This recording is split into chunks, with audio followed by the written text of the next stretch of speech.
வணக்கம் அன்பு நண்பர்களே, இன்றைய ஆய்தெழுத்து நிகழ்ச்சிக்கு உங்கள் அனைவரையும் அன்போடு வரவேற்கிறேன். மாற்றம், முன்னேற்றம், அன்புமணி இந்த 3 வார்த்தைகள் நேற்று பாமகவுடைய கொங்கு மண்டல மாநாட்டில் பிரதானமாக முன்னெடுக்கப்பட்டன. நாளிதழ்களில் விளம்பரங்கள், நிறைய இடங்களில் போஸ்டர்கள், பதாகைகள் என்று ஒரு பிரம்மாண்டமான ஒரு கூட்டத்தை பாமக முயற்சி செய்து பார்த்தது. அதே போல இதற்கு முன்னால் ஏற்கனவே அவர்கள் சோழ மண்டல மாநாடு நடத்திருக்கிறார்கள். அரசியல் கட்சிகளில் பிரதானமாக பாமக 2016 தேர்தலுக்கு தன்னை முதலமைச்சர் வேட்பாளராக திரு அன்புமணி ராமதாஸை முன்னிறுத்திலிருந்து அனைத்து விதங்களிலும் அனைத்து தளங்களிலும் தன்னை பிரதானமாக முன்னிலைப்படுத்திக் கொண்டு தயார்படுத்திக் கொண்டிருக்கிறது 2016 தேர்தலுக்கு என்று தெரிகிறது. பாமக மட்டும்தான் இது போன்ற கோஷத்தை ஏற்படுத்திக் கொண்டிருக்கிறதா? பாமக சொல்லக்கூடிய விஷயம் அதிமுக திமுகவுக்கு மாற்றாக நாங்கள் இருக்கிறோம் என்று பல கேள்விகள் இருக்கின்றன. அதிமுக திமுகவுக்கு மாற்று மக்கள் தேடுகிறார்களா? மாற்று ஒருத்தர் உருவாக முடியுமா? உருவானால் அது பாமக இருக்க முடியுமா? மற்ற கட்சிகள் இருக்கின்றன. தேமுதிக ஏற்கனவே களத்தில் இருக்கிறது, மதிமுக இருக்கிறது, பாஜக இருக்கிறது. ஏன் விடுதலை சிறுத்தைகள் கட்சிகள் கூட ஒரு கூட்டணி அரசை அமைக்க வேண்டும் என்று ஒரு மாற்று பாதையை கையாண்டு கொண்டிருக்கிறது. நாம் தமிழர் இயக்கத்துடைய சீமான் அவர்கள் கூட நாங்கள் 2016 தனித்து போயிட்டு சொல்கிறார். பல கட்சிகள் பல முனைகளில் தங்களுடைய தாக்குதல்களை தங்களுடைய தயார்படுத்தல் வலுப்படுத்திக் கொண்டிருக்கின்றன. இந்த திராவிட கட்சிகளுக்கு மாற்று பார்வை தமிழகத்தில் தற்போதைக்கு தேவைப்படுகிறதா? தமிழகத்தில் ஒரு அரசியல் வெற்றிடம் உருவாகி இருக்கிறதா? இதை பாமக உள்ளிட்ட கட்சிகள், பாமக போன்ற கட்சிகள் நிரப்ப முடியுமா, நிரப்ப முயற்சிக்கின்றன? இதை பற்றி தான் இன்றைய ஆய்தல் நிகழ்ச்சி விவாதிக்க இருக்கிறோம். இதற்கு முன்னால் விவாதத்தை தொடர்வதற்கு முன்னால் நமது தலைமை செய்தியாளர் ரமேஷ்குமார் கொடுக்கக்கூடிய கூடுதல் தகவல் என்ன இப்போது கேட்கலாம். தமிழக சட்டமன்றத்திற்கு தேர்தல் நடைபெற இன்னும் 9 மாதங்கள் உள்ளது. அதாவது அடுத்த ஆண்டு மே மாதம் தான் தேர்தல். இப்படி இருக்க தமிழக அரசியல் கட்சிகள் அந்த தேர்தலுக்கான அஸ்திவாரத்தை இப்போதே போட தொடங்கிவிட்டனர். கடந்த வாரம் சென்னையில் நடைபெற்ற திமுக பொதுக்கூட்டத்தில் பேசிய கட்சியின் தலைவர் கருணாநிதி, இவங்களை தண்டித்தது போதும், மீண்டும் ஒரு வாய்ப்பு கொடுங்கள், உங்களுக்காக பணியாற்ற தயாராக இருக்கிறோம் என்று அழைப்புகள் விடுத்துள்ளார். கோவையில் நேற்று நடைபெற்ற பாமக மாநாட்டில் பேசிய அன்புமணி, கடந்த 50 ஆண்டுகாலமாக திமுக அதிமுக என மாறி மாறி திராவிட கட்சிகளுக்கு வாய்ப்பளித்தீர்கள். இனி பாமகவுக்கு ஒரு வாய்ப்பு கொடுங்கள், நாங்கள் மாற்றத்தை ஏற்படுத்துகிறோம், முன்னேற்றத்தை உருவாக்குகிறோம் என்று சவால் விடுத்துள்ளார். நடைபெற்ற நாடாளுமன்ற தேர்தலில் அதிமுகவுக்கு அடுத்தபடியாக சில இடங்களில் 2வது இடம் பாஜக பெற்றதால் எப்படியும் இந்த முறை தமிழகத்தில் கால் பதித்து விட வேண்டும் என்று அது நம்பிக்கொண்டிருக்கிறது. இப்படி இருக்க காங்கிரசோ இளங்கோவன் பலத்தால் எப்படியும் களம் கண்டு விடலாம் என்று யோசித்துக் கொண்டிருக்கிறது. இதற்கிடையே எப்படியும் தன்னை தவிர்த்துவிட்டு தமிழகத்தில் எந்த ஒரு பெரிய கூட்டணியும் அமையாது என்று நம்பிக்கொண்டிருக்கிறார் விஜயகாந்த். இந்த நிலையில்தான் தமிழக அரசியல் வரலாற்றை நாம் பார்க்கும்போது கடந்த காலங்களில் திமுக அதிமுகவுக்கு என தொடர்ந்து ஒரு வாக்கு சதவீதம் இருந்து கொண்டுதான் இருக்கிறது. அந்த வாக்கு சதவீதம் என்பது ஒவ்வொரு தேர்தலுக்கும் சற்று மாறுபடும். அதாவது ஒரு தேர்தலில் ஏற்றம் காணும், ஒரு தேர்தலில் இறக்கம் காணும். இதுதான் சூழ்நிலை. இப்படி இருக்க தமிழகத்தில் உண்மையிலேயே ஒரு வெற்றிடம் ஏற்பட்டுள்ளதா, அல்லது திமுக அதிமுக தவிர மற்ற கட்சிகள் வெற்றிடத்தை ஏற்பட்டது போல் ஒரு மாயை உருவாக்குகிறார்களா? வெற்றிடம் உண்மையிலேயே உருவாகி இருக்கிறதா அல்லது அது போன்ற ஒரு மாய தோற்றமா என்ற பிரதானமான கேள்வி இருக்கிறது. இதை பற்றி தான் இன்றைய ஆய்தல் நிகழ்ச்சியில் விவாதிக்க இருக்கிறோம். நிகழ்ச்சி நின்ற நம்முடைய அதிமுகவுடைய செய்தி தொடர்பாளர் பேராசிரியர் திரு தீரன் அவர்கள் முன்னிருக்கிறார். உங்களை நிகழ்ச்சிக்கு வரவேற்கிறேன். அதேபோல பாட்டாளி மக்கள் கட்சியுடைய சேர்ந்த வழக்கறிஞரும் ஊடகத்துறை தலைவருமான செய்தி தொடர்பாளர் திரு பாலு அவர்கள் முன்னிருக்கிறார். உங்களை நிகழ்ச்சிக்கு வரவேற்கிறேன். அதேபோல பாஜகவுடைய மாநில பொருளாளர் திரு எஸ் ஆர் சேகர் அவர்கள் முன்னிருக்கிறார். உங்களை நிகழ்ச்சிக்கு வரவேற்கிறேன். இன்னும் சில நிமிடங்களில் திராவிட முன்னேற்ற கழகத்தை சேர்ந்த செய்தி தொடர்பு இணைச்சலாளர் திரு பிரசன்னா அவர்கள் முன்னிருக்கிறார். நான் முதல்ல பாட்டாளி மக்கள் கட்சியை சேர்ந்த திரு பாலு ஆரம்பிக்க விரும்புகிறேன். இந்த ஒரு மாற்றம், முன்னேற்றம் அப்படிங்கிறது பாட்டாளி மக்கள் கட்சி மட்டுமே எடுத்திருக்கக்கூடிய ஒரு கோஷம் அல்ல. அது இது பிரதானமா இந்த வாசகங்களா நீங்க முன்னெடுத்துட்டு போனாலும் கூட எல்லா கட்சியுமே ஒரு மாற்றத்தை கொண்டு வர முடியும், நான் மாற்றத்தை எல்லாம் சொல்லிட்டே தான் இருக்கிறாங்க. மற்ற கட்சிகள் சொல்லக்கூடிய மாற்றம் முன்னேற்றத்திற்கும் நீங்கள் சொல்லக்கூடிய மாற்றம் முன்னேற்றத்துக்கும் என்ன வித்தியாசம்? திமுக ஒரு மாற்றத்தை கொண்டு வரணும் சொல்லுவோம், அதிமுக ஒரு மாற்றத்தை கொண்டு சொல்லுவோம், முன்னேற்றத்தை கொண்டு வர மாட்டேன் இந்த கட்சி சொல்ல போறதில்லை. மற்றவர்கள் சொல்வதற்கும் நீங்கள் சொல்வதற்குமான வித்தியாசம் என்ன? அதாவது துவக்கத்தில் நீங்கள் சற்று சொன்ன அந்த தகவல் ஒட்டுமொத்த தமிழக அரசினுடைய நிலைப்பாட்டினுடைய பிரதிபலிப்பாக நான் பார்த்தேன். ஏனென்று சொன்னால், ஒரு திராவிட இயக்கங்கள் 50 ஆண்டுகள் இந்த நாட்டை ஆட்சி செய்துவிட்டன. 2 கட்சிகள், திமுக அதிமுக. அறிஞர் அண்ணா அவர்கள் 1967 ஆட்சிக்கு வருகின்ற பொழுது திராவிட இயக்கங்கள் 50 ஆண்டுகள் இந்த நாட்டை ஆள வேண்டும் என்று சொன்னார். 50 ஆண்டுகள் தான் ஆள வேண்டும் முகப்புரையை நான் எழுதுகிறேன் என்று சொன்னார். அதாவது ஒரு 50 கோட் பண்ணிட்டீங்க, ஒரு 50 வருஷம் ஆளுன்னு சொல்லி சொன்னாரு. 50 வருஷம் தான் இல்ல, அதுதான் அதனுடைய விஷயம். அந்த 50 ஆண்டுகளில் என்னென்ன இலக்குகள், என்னென்ன நோக்கங்கள், என்னென்ன கொள்கைகளை ஒரு இயக்கம் வைத்திருக்கிறதோ 50 ஆண்டுகளில் அதை நிறைவேற்ற முடியவில்லை என்று சொன்னால் அதை செய்ய தவறிவிட்டது, அதை செய்வதற்கான வாய்ப்பில்லை, அதை செய்ய தகுதி இல்லை என்ற 3க்குள்ளாக அந்த இயக்கத்தை கொண்டு வந்துவிட முடியும். அந்த அடிப்படையில் பார்க்கின்ற பொழுது மாற்றம் என்கின்ற ஒரு செய்தியும் முன்னேற்றம் என்கின்ற ஒரு செய்தியையும் இன்றைக்கு சொல்ல தகுதியுடைய கட்சிகள் என்று நீங்கள் எடுத்துக்கொண்டால் 2 கட்சிகளை நாம் ஒதுக்கிவிட முடியும், திமுகவையும் அண்ணா திமுகவையும். 67 இருங்க, நான் முடிச்சேன். எப்படின்னா நான் சொல்றேன், மாற்றத்தை வழங்குவதற்கு தகுதியுள்ள கட்சிகள் என்று. எப்படி என்றால், ஆளுகிற தகுதியுடைய கட்சிகளாக நாங்கள் இருக்கிறோம் என்று சொன்னால் அதற்குள் நான் செல்லவில்லை. ஆனால் மாற்றத்தை நாங்கள் தருகிறோம் என்று சொன்னால் முன்பு எப்படி இருந்தீர்கள், எதை செய்தீர்கள், எதை தவறினீர்கள். 67 இருந்து திமுக அண்ணா திமுகவினுடைய தேர்தல் அறிக்கைகள் என்னிடம் இருக்கிறது. அந்த அறிக்கைகளில் அவள் சொல்லப்பட்ட விதங்கள் ஒவ்வொரு 5 ஆண்டுக்கு ஒரு முறையும் அந்த அறிக்கைகளில் அந்த பதிவுகளை பதிவு செய்வதை தவிர அதை ஆக்கப்பூர்வமாக நிறைவேற்றுவதற்கான இடத்தில் அவர்கள் இல்லை. இப்படி 2 இயக்கங்களை நீங்கள் ஒதுக்கிவிட்டால் அடுத்த நிலையில் தேசிய இயக்கங்கள், நீங்கள் சொன்னதை போன்று பாஜகவோ காங்கிரஸோ அல்லது கம்யூனிஸ்ட் இடதுசாரி இயக்கங்களோ என்று வைத்துக் கொண்டால், தமிழ்நாட்டில் வாக்கு வங்கி ஒரு அதிகமான வாக்காளர்களை கையில் வைத்திருக்கக்கூடிய ஒரு இயக்கமாக பாட்டாளி மக்கள் கட்சியும், அதை வழிநடத்த தமிழ்நாட்டில் இன்றைக்கு இருக்கக்கூடிய இந்த அரசியல் சூழலை மாற்றுவதற்கு தொலைநோக்கு பார்வையோடு, நல்ல சிந்தனையோடு, நல்ல செயல்திறத்தோடு செயல்பட்டார் என்ற பெயரை பெற்ற ஒரு அற்புதமான ஒரு மனிதர் அன்புமணி ராமதாஸை பாட்டாளி மக்கள் கட்சி பெற்றிருக்கிறது. இதன் மூலமாக இடையில ஒரு வார்த்தை சொன்னீங்க, நீங்க இந்த மாதிரி வாக்கு வங்கி அப்படின்னு சொல்லி ஒரு வார்த்தையை பயன்படுத்துறீங்க.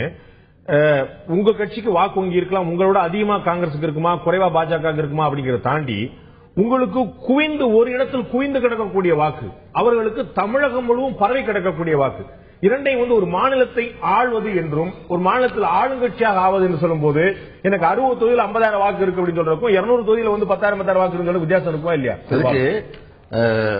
67 திராவிட முன்னேற்ற கழகத்தினுடைய தேர்தல் அறிக்கையில் விகிதாச்சார தேர்தல் முறை ஏற்படுத்துவது என்பது திராவிட இயக்கத்தினுடைய ஒரு கொள்கை. அதெல்லாம் இன்னைக்கு நடைமுறைக்கு ஆகாத விஷயம்.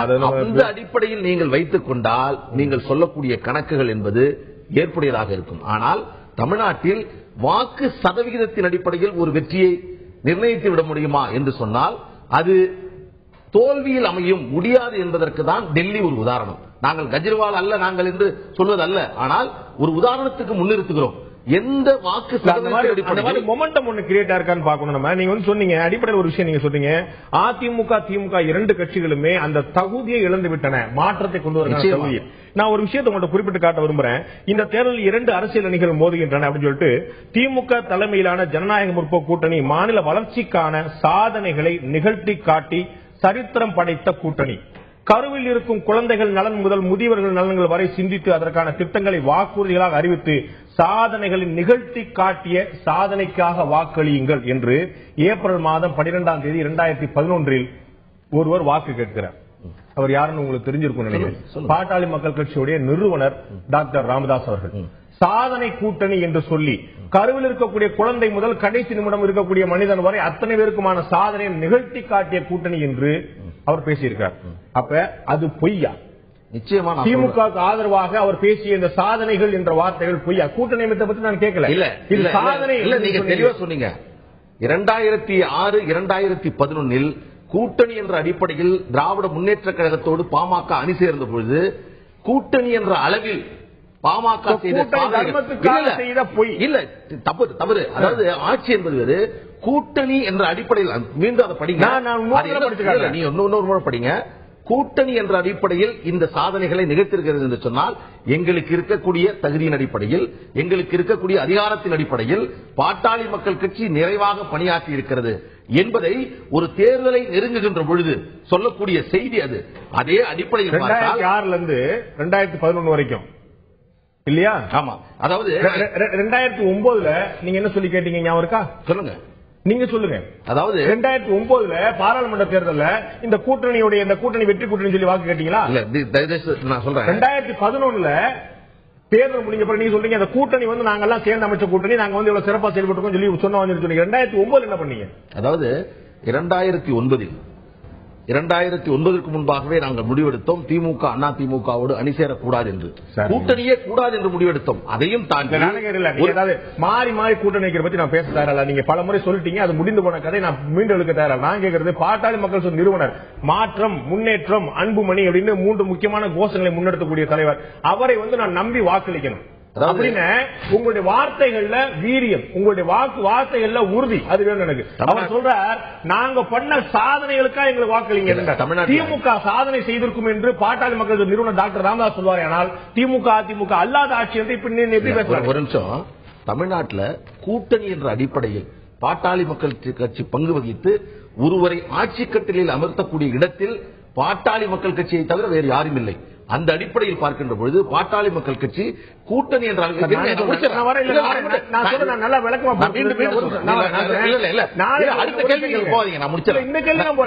பேராசிரியர் நான் வந்து வேடிக்கை பார்த்துட்டே இருக்கிறேன். உங்கள்ட்ட தான் கேட்கிறேன். நான் ஒரு நிமிஷம் கேளுங்க. நான் வந்து 2016 சட்டமன்ற தேர்தலில் நாங்கள் ஒரு புதிய கூட்டணி அமைக்க போகிறோம், அதற்கான வாக்குறுதிகள் இதுன்னு சொன்னா நான் அமைதியா இருக்கிறேன். நீங்கள் நல்லாட்சி நடத்தி காட்டி இருக்கிறோம் சொல்றீங்க. 2006 வரைக்கும் நல்லாட்சி நடத்தி காட்டி இருக்கிறோம், திமுக சான்றிதழ் கொடுக்கிறீர்கள். ஏதாவது எப்படின்னு கேட்டீங்கன்னா, திமுகவை வழிநடத்தி சென்றிருக்கிறோம். இன்றைக்கு துணை நகரம் உருவாகக்கூடாது தடுத்தது யார்? சமச்சீர் கல்வி வேண்டும் கொண்டு வந்தது யார்? இன்றைக்கு தமிழ்நாட்டில் பல நிகழ்வுகளை, பல விஷயங்களை திராவிட முன்னேற்ற கழகத்தின் அழுத்தத்தின் காரணமாக திமுகவிடம் இருந்து பெற முடிந்தது. இன்னும் சொல்ல போனா, நான் சொல்ல வந்தேன், கூட்டணி என்ற அடிப்படையில் நாங்கள் வந்து 2 கட்சிகளோடு நாங்கள் இணைகின்ற பொழுது தேர்தல் உடன்படிக்கையில் செய்து கொண்ட உடன்படிக்கையை தொடர்ந்து ஆட்சி கட்டிலில் அமர்ந்த பிறகு இந்த 2 கட்சிகளும் கூட்டணி கட்சிகளை ஏமாற்றியதை விட தமிழக மக்களை பெருமளவில் நீங்கள் சொல்லக்கூடிய வாசகங்கள் முரண்பட்டு இருக்கா? சரியாக நீங்களே சொல்லுங்க. 2006 11 வரைக்கும் செஞ்ச விஷயங்களுக்கு எல்லாம் நாங்க தான் பொறுப்பு, சேட்டலைட் சிட்டி அமைக்கல, சமச்சீர் கல்வி கொன்றப்பட்டது இதெல்லாம் நாங்க தான் பொறுப்பு அப்படின்னு சொல்றீங்க. மக்களை அவங்க ஏமாத்தினாங்க சொல்றீங்க. மக்களை ஏமாத்தினதுக்கு பாமக பொறுப்பு? அதாவது நீங்க ஒரு விஷயம், இப்போ மத்திய அரசு கொண்டு வந்திருக்கக்கூடிய இந்த புள்ளி விவரங்கள் வெளியாயிருக்கு கடந்த வாரம். சமூக சாதி வாரி அந்த கணக்கெடுப்பை நீங்கள் கையில் எடுத்துக் கொண்டு பார்த்தால் நாங்கள் இன்றைக்கு சொல்லக்கூடிய செய்தி மிக தெளிவாக. நான் கேட்கிற ஒரு கேள்வி, 2011 நிகழ்த்தி காட்டிய சாதனைகளுக்கு வாக்களிங்க சொல்றீங்க. இவ்வளவுதான் நான் பேசுறேன். நிகழ்த்தி காட்டிய சாதனை சொல்லிட்டு திமுக அதிமுக இல்லாத ஆட்சியை சொல்றீங்க. திமுக செஞ்சது அவங்களுக்கு வாக்களிங்க. பாட்டாளி மக்கள் கட்சி நிகழ்த்தி காட்டிய சாதனை, பாட்டாளி மக்கள் கட்சி கூட்டணியில் இருந்ததால் நிகழ்த்தப்பட்ட சாதனை, இன்னும் சொல்ல போனால் மத்தியில் அன்புமணி ராமதாஸ் இருந்ததன் காரணமாக புகையிலை ஒழிப்பு. இன்றைக்கு நீங்க 2011 சட்டமன்ற தேர்தல் பத்தி மட்டும்தான் நான் பேசுறேன். சட்டமன்ற தேர்தலில் பாட்டாளி மக்கள் நிறுவனர் அவர் பேசிய வார்த்தைகளுக்கு நான் பொருள் தெரிந்து கொள்ள விரும்புகிறேன். அவ்வளவுதான். கூட்டணி என்ற அடிப்படையில் கூட்டணி தர்மத்துக்காக சொல்லப்பட்ட விஷயம் இல்லங்க. இதுவரையில் பாட்டாளி மக்கள் கட்சி ஆளும் இடத்தில் அமரவில்லை. இதுவரையில் பாட்டாளி மக்கள் கட்சி நீங்க நிறைய முரண்படுறீங்க. நீங்க புரிஞ்சுக்கங்க தயவுசெய்து. நீங்க நிறைய முரண்படுறீங்க. நாங்க தான் செஞ்சோம் சொல்றீங்க, ஆள் இடத்துக்கு நாங்க வரலன்னு சொல்றீங்க, மக்களை ஏமாற்றினாலும் சொல்றீங்க. பாருங்க, எந்த இடத்துல கிரெடிட் எடுத்துக்க போய் சொல்லுங்க. மீண்டும் திமுக செய்ததற்கு நாங்கள் தான் பொறுப்புன்னா முழுமையா நீங்க பொறுப்பெடுக்கணும். இல்ல, அதான் தயவுசெய்து மன்னிக்கணும். கூட்டணி என்ற அடிப்படையில் எங்களுக்கு இருக்கக்கூடிய அதிகாரத்தின் அடிப்படையில் பல விஷயங்களை பாட்டாளி மக்கள் கட்சி செய்தது என்பதை ஊடகங்கள், மக்கள் ஏற்றுக்கொண்டிருக்கிறார்கள். அதில் மாற்று கருத்தல்ல. அதே வேளையில் உண்மையான தமிழகத்திற்கான முன்னேற்றத்தை திமுக அதிமுக வழங்கியதா என்று சொன்னால் நிச்சயமாக இன்றைக்கு சொல்லுகிறேன், அப்படி சொல்லியிருந்தால் கூட அது தவறு. நிச்சயமாக திமுகவும் அதிமுகவும் விவசாயத்தில், வேளாண்மையில், தொழில் வளத்தில், இன்னும் சொல்ல போனால் வேலை வாய்ப்பில் எந்த இடத்திலும் முன்னேற்றத்திற்கான அளவுகோல் இந்த 2 கட்சியிலும் இல்லை என்பதுதான் என்னுடைய. இன்னும் எத்தனை மன்னிப்பு பாமக கேட்க போகிறது என்ற கேள்வி எழுந்திருக்கிறது. இதற்கு முன்னால் சொன்ன வாசகங்கள் சொல்லியிருந்தாலும் கூட அதற்கு தவறுதான் என்று சொல்வது, அமைத்த கூட்டணி அமைத்திருந்தாலும் அதற்கு மன்னிப்பு சொல்வது, எத்தனை மன்னிப்புகளை பாமக கேட்க போகிறது. இதை தாண்டி திமுக அதிமுகவுக்கான ஒரு மாற்று வெற்றிடம் ஏற்பட்டிருக்கிறதா? மாற்று கட்சி தமிழகத்தில் இருக்கிறதா? காங்கிரஸை சேர்ந்த முன்னாள் மத்திய அமைச்சர் திரு ப. சிதம்பரம் தெளிவாக வரையறுக்கிறார். அப்படி ஒரு கட்சி தமிழகத்தில் இல்லை என்பதுதான் உண்மை என்று அவர் சொல்லக்கூடிய கூட்டு உண்மையா? பாமக நம்பிக்கை எப்படி சாத்தியமாயிடுச்சு? இந்த பகுதியில் நம்முடைய திராவிட முன்னேற்ற கழகத்தை சேர்ந்த செய்தி தொடர்பு இணைச் செயலாளர் திரு பிரசன்னா அவர்கள் முன்னிலையில் உங்களை நிகழ்ச்சி வரவேற்கிறேன். நான் உங்கள்கிட்ட வரக்கு முன்னாடி பேராசிரியர் தீரன் அதிமுகவுடைய செய்தி தொடர்பாளர் பேராசிரியர் தீரன் கேட்க விரும்புறேன். இன்னைக்கு இருக்கக்கூடிய நிலைமையில தொடர்ந்து 89க்கு பிறகு ஆட்சிகள் மாறிக்கொண்டேதான் வந்து கொண்டிருக்கின்றன தமிழகத்தில். இரண்டாவதாக இன்னைக்கு இருக்கக்கூடிய இளைய தலைமுறை இளைஞர்கள் மாற்றத்தை அது எந்த அளவிலும் நடைமுறை சாத்தியமாக்க வேண்டும் என்று கடுமையாக முயற்சி பண்ணிட்டு இருக்காங்க. 2014 பாராளுமன்ற தேர்தல் நடந்ததில் பார்த்தோம், அகில இந்திய அளவில் ஒரு மிகப்பெரிய ஒரு சுனாமி போல ஏற்பட்ட ஒரு மாற்றத்தை நம்ம பார்த்தோம். அதிக ஜனநாயகம் கொண்ட, அதிக டிரான்ஸ்பரன்சி, வெளிப்படைத்தன்மை கொண்ட ஒரு கட்சி, ஒரு இயக்கம் வர வேண்டும் என்று இன்றைய இளைஞர்கள் நினைத்தால் அதற்கு தகுதியானதாக அதிமுக இன்னமும் இருக்கு நினைக்கிறீங்களா? உறுதியாக மாண்புமிகு அம்மா அவர்களுடைய தலைமையிலே நடைபெற்றுக் கொண்டிருக்கிற அனைத்து இந்திய அண்ணா திராவிட முன்னேற்ற கழகத்தினுடைய ஆட்சியானது இன்றைக்கு கடந்த தேர்தல்களிலே ஒரு ஜனநாயகம் என்பது எப்படி இருக்கும் என்று சொன்னால், மக்கள் வாக்களித்து அதிலே பெரும்பான்மை பெற்று அதிலே வரக்கூடியவர்கள் தான் ஆட்சி அதிகாரத்திற்கு வர முடியும். இன்றைக்கு அனைத்து இந்திய அண்ணா திராவிட முன்னேற்ற கழகத்தினுடைய வாக்கு வங்கியானது ஒவ்வொரு தேர்தல்களிலும் அதிகரித்துக் கொண்டே வருகிறது. காரணம், மாண்புமிகு அம்மா அவர்களுடைய அந்த மிக சிறப்பான நலத்திட்ட உதவிகள். ஆளுங்கட்சியா இருக்கும் போது நடக்கக்கூடிய தேர்தல்களில் வாக்கு வங்கி அதிகரிக்கிறது ஒரு வியப்பில்லை அப்படிங்கிறது உங்களுக்கு தெரியும். இல்ல வாக்கு வங்கி 2006 இருந்து 2011 வரைக்கும் ஒரு பெரும்பான்மை இல்லாத அரசாக இருந்தாலும் அப்ப நடந்த எல்லா இடைத்தேர்தலும் ஜெயிச்சது, 2009 வந்து 28 தொகுதிகளில் வந்து பாராளுமன்ற தொகுதிகளில் ஜெயிச்சது எல்லாம் திமுக செஞ்சது. இல்ல கூட்டணி வைத்துத்தான் வாக்கு வந்து அதிகரிச்சிருப்பாங்க. கடந்த நாடாளுமன்ற தேர்தலில் அனைத்து இந்திய அண்ணா திராவிட முன்னேற்ற கழகம் தனித்து போட்டியிட்டு 47% வாக்குகளை பெற்றிருக்கிறது என்கிற பொழுது மற்ற கட்சிகள் எல்லாம் அதற்கு இணையாக ஒருபோதும் என்றைக்கும் வர முடியாது. இல்ல, எதிர்ப்பு வாக்குகள் சிதறிய நிலையில அடைஞ்ச லாபத்தை அதிமுக கிடைச்ச பாசிட்டிவ் ஓட்டு நீங்க முடிவு வர முடியுமா நான் கேக்குறேன். திமுகவும் பாஜக என்று இரண்டு பிரதானமான அணிகள் கடுமையான போட்டிட்டு பிரச்சாரம் பண்ணிட்டு இருந்த போது பாஜக தலைமையில் ஒரு அணி, திமுக தலைமையில் ஒரு அணி சொல்லி அந்த இரண்டு கட்சிகளுக்கு இடையில இல்ல இத்தனை கட்சிகளுக்கு இடையிலே தானே மக்கள் தேர்வு செய்கிறார்கள். இந்த கட்சி தான் மக்களுக்காக நல்லது செய்கிறது. இல்லை என்று சொன்னால் வாக்கு எப்படி போடுவார்கள்? நாடாளுமன்றத்துக்கு நடைபெற்ற தேர்தல் அது. ஆனால் இன்றைக்கு மாநில அளவிலே இந்தியாவிலேயே தமிழகத்தை ஒரு முதன்மை மாநிலமாக மாற்றி அமைத்திருக்கிற மாண்புமிகு அம்மா அவர்களுக்கு வரக்கூடிய 2016 இடைத்தேர்தல் பொது தேர்தலிலும் உறுதியாக மக்கள் வாக்களிப்பார்கள் என்று நாங்கள் எங்களுடைய இல்ல நீங்க நம்புறது புரியுது எனக்கு. சாமானிய மக்கள்கிட்ட அந்த சிந்தனை இருக்குதாங்கிறதா என்னுடைய கேள்வி. அதிமுக நம்பர் எனக்கு ஒன்னும் வியப்புக்குரிய விஷயம் இல்ல. ஒரு சொபிஸ்டிகேட்டட் லைஃப் வந்து ஒரு செழிப்பும் வளர்ச்சியும் ஒரு செழிப்பும் வந்து இங்க இருக்குன்னு சொல்லிட முடியுமா? நீங்க கட்டாயமாக இருக்கிறது. நாங்க கிராமப்புறங்கள்ல பாக்கிறோமே, இந்த நலத்திட்ட உதவிகளை பெறுகிற மக்கள் வந்து அம்மா அவர்கள் தான் மீண்டும் ஆட்சிக்கு வர வேண்டும் என்று சொல்லி அகமகிழ பாராட்டி வரவேற்று. விவசாயிகளுடைய தற்கொலை பற்றிய செய்திகளும், தண்ணீர் திறந்து விடாத மேட்டூர்ல இருந்து ஒவ்வொரு அணையிலும் தண்ணீர் திறந்து விடாத நிலைமையோ, தண்ணீர் இல்லாத நிலைமையோ, ஒவ்வொருத்தருடைய கவலையும் கோரிக்கையும் ஒவ்வொரு கட்சிகளும் அதை அரசியலாக எடுத்தது வந்து ஆர்ப்பாட்டம் பண்ண உங்களுக்கு தெரியல. அதாவது தமிழகத்தை பொறுத்தளவிலே விவசாயிகள் தற்கொலை என்று சொல்லப்படுவது வந்து அது முற்றிலும் தவறு. ஏனென்று சொன்னால் வேறு சில காரணங்களுக்காக அது மாதிரியான நிகழ்ச்சிகள் நடந்திருக்கலாம்.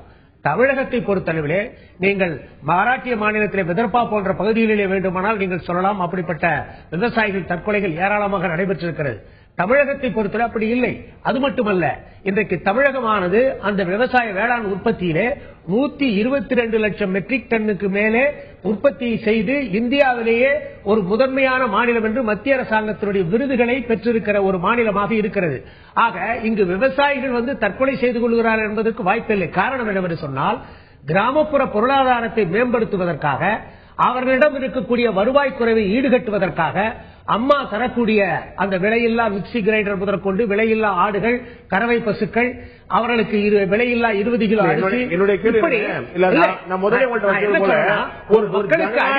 ஒரு ஜனநாயக அமைப்பு எதிர்பார்க்கக்கூடிய இளைஞர்களிடம் ஒரே ஒரு நபரை முன்னிறுத்தி அவரை தவிர வேறு சிந்தனையே இல்ல, வேறு ஆளே இல்ல, வேறு சித்தாந்தமே இல்ல அப்படிங்கிற கொண்டு போறது வந்து ஒரு சரியான அரசியலா இருக்குமாங்கிறத என்னுடைய கேள்வி. இல்ல, எல்லா அரசியல் கட்சிகளிலும் ஒரு தலைவரை முன்வைத்துத்தானே அவர்கள் எல்லாம் முன்னிறுத்துறது சரி, ப்ரொஜெக்ட் பண்றது சரி. இன்னைக்கே வந்து பாட்டாளி மக்கள் நிறுவனர் இருக்கும் போதே அவனுடைய மகனை வந்து அவர் தான் முன்னிறுத்துறாங்க. ஒரு ஆளை வந்து ப்ரொஜெக்ட் பண்றதுங்கிறது வேற. ஆனா ஒரு நபரை மட்டுமே நம்பி இருக்கிறது இல்ல, அப்படி ஒன்று அண்ணா திமுகவிலே கிடையாது. அம்மா அவர்களை வந்து நாங்கள் வந்து முதன்மையாக வைத்து அவரவர் பணிகளை, மக்களுக்கான தொண்டுகளை செய்து கொண்டுதானே இருக்கிறோம். எங்களுடைய பணிகளில் எந்த விதமான தொய்வும் இல்லை. இல்ல, இது வந்து சமூக வலைதளங்களிலே வேற இடங்களிலே இது வந்து எவ்வளவு தூரம் இது விமர்சிக்கப்படுகிறது, கேலிக்குள்ளாக்கப்படுகிறது உங்களுக்கு கவனத்துக்கே வரலையா? இல்ல, விமர்சனங்கள் வைக்கப்படுவது மிக சாதாரணம். ஏனென்று சொன்னால், ஆட்சி அதிகாரத்திலே இருப்பவர்கள் மீது பொதுவாகவே இப்படிப்பட்ட விமர்சனங்கள் வருவது இயல்பு. ஆனால் அந்த விமர்சனங்களுக்கெல்லாம் அந்த ஆட்சி அதிகாரமானது உண்மையாக அதற்கு காரணமாக இருக்கிறதா என்றுதான் நாம் ஆராய்ந்து பார்க்கணும். அப்படி பார்க்கிற பொழுது தமிழக அரசை பொறுத்தளவிலே மாண்புமிகு அம்மா அவர்களுடைய அந்த தொலைநோக்கு பார்வையான திட்டங்கள், வளர்ச்சி திட்டங்கள், நலத்திட்ட உதவிகள், இவைகளாலே இன்றைக்கு தமிழ்நாடு அமர்த்தியா சென் என்ன சொல்லி பாராட்டுகிறார்? இந்த ஆட்சியானது கல்வி, சுகாதாரம், கட்டமைப்பு, பொருளாதார கிராம பொருளாதார மேம்பாடு, குழந்தைகள் பெண்கள் மேம்பாடு, இப்படி பல்வேறு துறைகளிலே தெற்காசியாவிற்கே வழிகாட்டியாக அமைகிறது என்று சொல்லி தமிழக நிலைமை சொல்றாரா, அதிமுக ஆட்சின்னு சொல்றாரா? இல்ல, தமிழகத்துடைய நிலைமை எல்லா ஆட்சியும், இதுக்கு முன்னாடி இந்த அதிமுக ஆட்சி, இதுக்கு முன்னாடி இந்த திமுக ஆட்சி, எல்லா ஆட்சியும் சேர்ந்ததுதான்.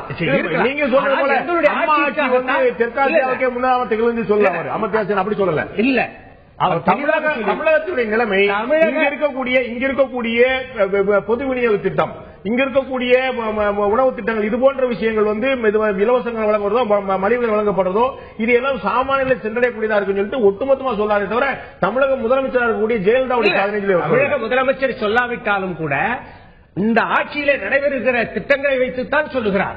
வேறு ஒண்ணு கடந்த ஆட்சி பற்றியெல்லாம் ஒண்ணு குறிப்பிட்டு சொல்ல அந்த நேரத்தில் பாஜகவுடைய மாநில பொருளாளர் திரு எஸ்.ஆர். சேகத்தை கேட்க விரும்புறேன்.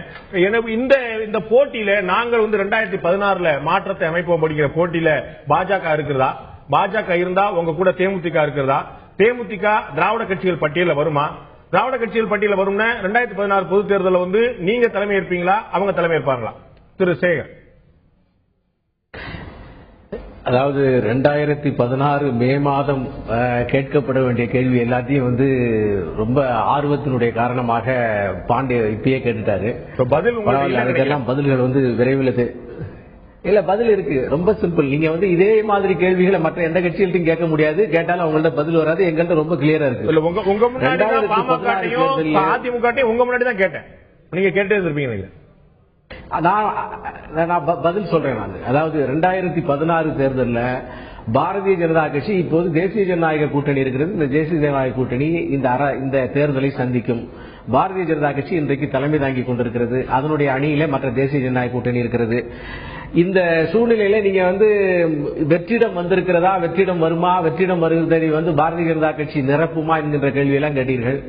சாதாரணமாக இதே மாதிரி வெற்றிடங்கள் அதுவாக வருவதில்லை, உருவாக்கப்படுகிறது. அதாவது சுற்றுப்புற சூழ்நிலையிலே வெற்றிடமானது உருவாகி, இப்ப இயற்கையில கூட சுனாமி கூட மற்ற எல்லா இடங்களிலும் சூழ்நிலை மாற்றம் ஏற்பட்டு அது ஒரு வேக்கம் கிரியேட் ஆகி அங்க வருகிறது. அதே மாதிரியாக தமிழகத்தில் இன்றைக்கு ஆளுங்கட்சி எதிர்கட்சி 2 கட்சிகள் இருக்கின்றன. ஆளுங்கட்சி வந்து ஒரு மர்ம கூடாரமாக இருக்கிறது. ஆளும் கட்சியும் சரி ஆட்சியும் சரி அங்கே மிக மர்மமான முறையில் பல விஷயங்கள் வந்து வெளி உலகத்துக்கு தெரியாமல் இருக்கிறது. அது தனிமையிலே நின்று ஆட்சியை பிடிக்கும் என்கிற நம்பிக்கையெல்லாம் முன்னாலே இருந்தது. இப்போது அது எப்படி போகும், ஆட்சி வரை என்ன ஆகும் என்பதெல்லாம் தெரியவில்லை. அதே மாதிரி எதிர்கட்சியாக இருப்பது பாவம் மர்ம நாவல் எழுதுகிற மாதிரி அதில் பல விஷயங்கள். நேற்றைக்கு வந்து கோவையில எப்படி அன்புமணி முன்னிறுத்தி அவருடைய தந்தை வந்து அவரை முதல்வராக ஆக்குவதற்காக மிகப்பெரிய பாடுபட்டார். இந்த டிபேட் கூட ஒரு 2 கோடி ரூபாய்க்கு மிகப்பெரிய விளம்பரங்கள் வந்திருக்கு. பின்னாலே அது ஒரு விஷயமாக டிபேட்டாக மாறுகின்ற அளவுக்கு அதை அவர்கள் உருவாக்கி இருக்கிறார்கள். நீங்க சொன்ன கொஞ்சம் சரியா புரிஞ்சுக்கலாம். 2 கோடி ரூபாய் சொல்லுங்களேன், என்னன்னு சொல்லுங்களேன். அவர் புண்ணியத்தில் 2 கோடி ரூபாய் வந்தா 2 கோடி ரூபாய் விளம்பரங்கள் பத்திரிகைகளுக்கு கொடுக்கப்பட்டிருக்கிறது. அதனாலே வந்து ஒருவர் முன்னிறுத்தப்பட்டிருக்கிறார். நரேந்திர மோடி பிரதமர் ஆவாரா என்று எல்லா ஊடகங்களும் கால் கத்திட்டே இருந்தது. நீங்க எவ்வளவு கோடி ரூபாய் கொடுத்தீங்க ஊடகங்களுக்கு தனியாகவும் வெளியாகும்? இல்ல, அதாவது இந்த வார்த்தையை வந்து மற்றவங்களுக்கு வந்து அது வந்து 2 கோடி ரூபாய் விளம்பரமா? இல்ல இல்ல இல்ல, அதாவது ஊடகங்களுடைய தன்மையே எப்படி இருக்குன்னு கேட்டீங்கன்னா அந்த விஷயத்தினுடைய முழு அர்த்தத்தையும் எடுத்துக் கொள்ளாமல் உடனே பேசுவதுதான். 2 கோடி ரூபாய் விளம்பரங்கள் நேற்று வாரி இறைக்கப்பட்டிருக்கிறது. அதனாலே வந்து ஒரு கூட்டம் நடந்திருக்கிறது. அந்த கூட்டம் நடந்ததனுடைய காரணமாக ஒருவர் முதல்வராக முன்னிறுத்தப்பட்டிருக்கிறார். ஆகவே ஒரு டிபேட் நடந்திருக்கிறது என்பதை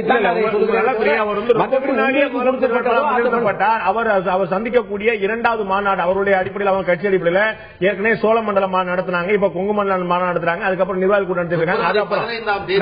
அவர் வந்து ஏற்கனவே முதலமைச்சர் அறிக்கை சந்தி கட்சி வந்து நடத்தி கொண்டு போயிட்டு இருக்காங்க. என்னுடைய கேள்வி ஏற்கனவே சொன்ன போல உங்களுடைய கட்சியுடைய அகில இந்திய தலைவர் திரு அமித்ஷா அவர்கள் சென்னை வந்திருந்த போது நாங்கள் முதலமைச்சர் வேட்பாளரை அறிவித்து விட்டு தான் இந்த தேர்தலை சந்திப்போம்னு சொன்னாரு. அப்ப திரு சேகர் அவர்கள் 2016 மேல சொல்ல வேண்டிய விஷயத்துல ஏன் இப்ப பேசுறீங்கன்னு திரு அமித்ஷா கேட்கல. இல்ல, 2000 முதலமைச்சராக வேட்பாளரை அறிவித்து விட்டு தான் தேர்தலை நடத்துவார். அதுல இருந்து என்ன உங்களுக்கு சந்தேகம் இருக்குன்னு தெரியல. இன்றைக்கு 13/7/2015 நீங்க அறிவிக்கணும்.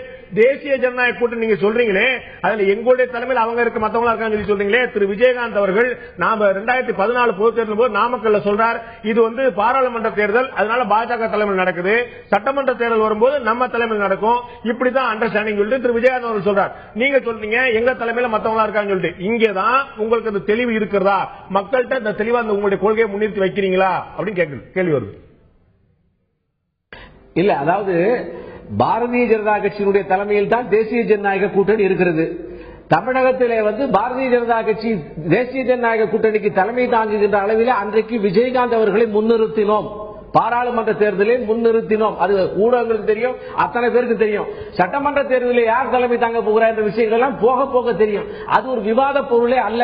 யார் தலைமை தாங்கினாலும் தேசிய ஜனநாயக கூட்டணி இருக்க போகிறது. அது ஆட்சி அமைப்பதற்கான எல்லா செயல்பாடுகளையும் செய்து கொண்டிருக்கிறது என்று உண்மை. நீங்கள் கேட்ட அந்த வெற்றிடம் என்கின்ற விஷயத்துக்கு பாரதிய ஜனதா கட்சி தனிப்பட்ட முறையில் பாரதிய ஜனதா கட்சி தேர்தலை சந்திப்பதற்காக தன்னை தயார்படுத்தி வருகிறது. சாதாரணமாக இந்த மாதிரியான தேர்தலிலே அரசியலிலே இந்த கொஞ்ச காலத்துக்கு முன்னாலே அரசியல் பாலிடிக்ஸ் என்பது ஆர்ட்ஸாக கலையாக இருந்தது. இப்போது விஞ்ஞானமாக மாறி இருக்கிறது, அதாவது பொலிட்டிக்கல் சயின்ஸ். எனவே இந்த சூழ்நிலையிலே ஒரு பூத்து லட்சக்கணக்கான உறுப்பினர்கள் அவர்களுக்கான திறம்பட செயலாக்குகின்ற பயிற்சி, இதை வைத்து இந்த அரசியலிலே வெற்றி காண முடியும் என்று பாரதிய ஜனதா கட்சி நம்புகிறது. அதையே பல மாநிலங்களே செய்திருக்கிறது. அந்த அடிப்படையிலே தான் விஞ்ஞானமா மாறினா பரவாயில்ல, பொருளாதாரமா மாறிடக்கூடாது அப்படிங்கிறது ஒரு கவலையா இருக்கு. நான் உங்கள்கிட்ட ஒரு முக்கியமான கேள்வி கேட்க விரும்புறேன். மற்ற கட்சியை திமுகவோ அதிமுகவோ பாமகவோ இன்றைய தேதியில் பார்க்கும்போது ஒரு கட்சி, ஒரு தலைமை, ஒரு கொள்கை, ஒரு குரல், ஒரு முகம் பார்க்கிறோம்.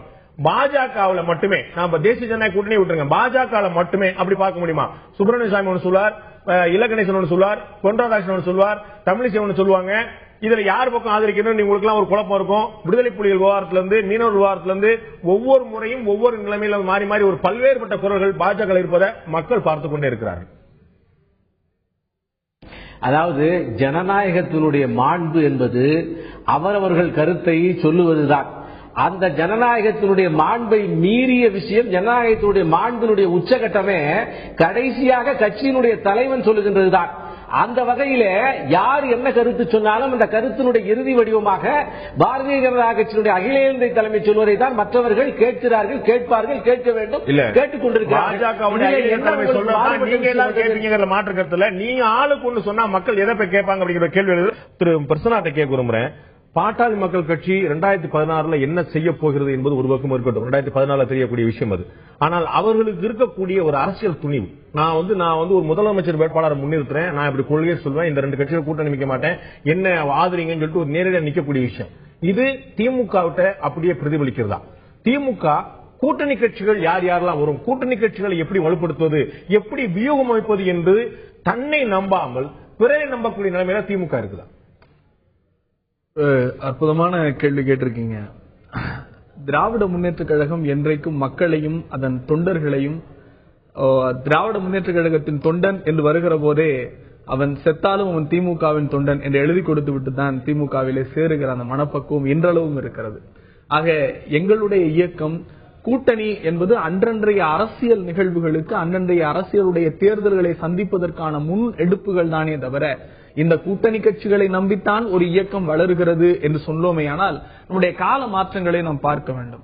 1989 பிறகு நடைபெற்ற தேர்தலுடைய நிலைப்பாடு, வாக்குகளுடைய சிதறல், ஒரே ஒரு தேசிய காங்கிரஸ் என்று இருந்தது, இந்திரா காங்கிரசிலிருந்து இன்றைக்கு காங்கிரஸ் எத்தனை இருக்கிறது என்று பார்க்க வேண்டும். நீதி கட்சி என்று தொடங்கியது, பிறகு திராவிடர் கழகம், திராவிட முன்னேற்ற கழகம் என்று தொடங்கியதிலிருந்து வாக்குகளினுடைய சதவீதங்கள் எப்படி பிரிந்திருக்கிறது என்பதை நாம் உற்று நோக்க வேண்டும். ஆக ஒரு இயக்கம் கூட்டணி பேசுவதால் அல்லது கூட்டணி கட்சிகளை அரவணைத்து செல்வதால், எட்டி உதைத்தால் இவர் திமிர் பிடித்தவர் என்பதோ அல்லது அரவணைத்தால் இல்லை இல்லை இவர்கள் இவரை நம்பித்தான் வாழுகிறார்கள் என்கிற பார்வையே பழுதுபட்ட பார்வையாகத்தான் நான் பார்க்கிறேன். இல்லனா இது ஆட்சி புரிவதற்கான விஷயம், இது மற்ற வசனங்களுக்கான இடம் இல்லை, ஆட்சி புரியறதுக்கான விஷயம். ஆட்சி புரியும் போது ஒரு கட்சி ஒரு முதலமைச்சர், இன்னாரே நான் முதலமைச்சர் ஆக்குறேன்னா இல்லையா? திரு தீரன் அவர்கள் சொன்னது போல ஒரு தனி மனிதரை முன்னித்தான் மக்கள் எப்போதுமே வாக்களித்திருக்காரு. கருணாநிதியா ஜெயலலிதாவா, எம்ஜிஆரா கருணாநிதியா, இப்படிதான் பார்த்து வாக்களிச்சிருக்காங்க. அப்படிங்கும் போது திமுக நான் நிக்கிறேன், திராவிட முன்னேற்ற கழகம் ஒரு மாற்று கட்சி, மாற்று அரசியல் இங்க கொண்டு முன்னெடுக்குன்னு சொல்லி சொல்லாம, நாங்க காங்கிரஸோட கூட்டணி அமைச்சா சந்தோஷம், மதிமுக கூட வந்தா சந்தோஷம், பாமக மனம் மாறும் நினைக்கிறேன் அப்படின்னு சொல்லிட்டு இப்படி வேறு கட்சியில பத்தி பேசியிருந்தா உங்களுக்கு அந்த தன்னம்பிக்கை, நீங்க தலைமை தன்னம்பிக்கையோடு இருந்தா தான் நீங்க சொல்லக்கூடிய உயிரையும் கொடுக்கக்கூடிய தேரக்கூடிய தொண்டன் அவன் தெம்பா இருப்பான். நீங்களே கூட்டணிக்கா போகும்போது தொண்டை நம்ம மதிமுக அரவணைக்க வேண்டி இருக்குமோ, காங்கிரஸ் அரவணைக்க வேண்டி இருக்குமோ, யாருக்காக வாக்கு கேட்க வேண்டி இருக்குமோ தெரியாம இப்படி முடிப்பான். இல்ல, ஒரே ஒரு விஷயம் நான் எனக்கு புரிய மாட்டேங்குது. திராவிட முன்னேற்ற கழகத்திட்ட எங்க அந்த தொய்வை நீங்க பாத்தீங்க அப்படிங்கறதான் என்னுடைய கேள்வி. உங்களுடைய முனைப்பை மட்டும் தான் நான் கேட்கிறேன்.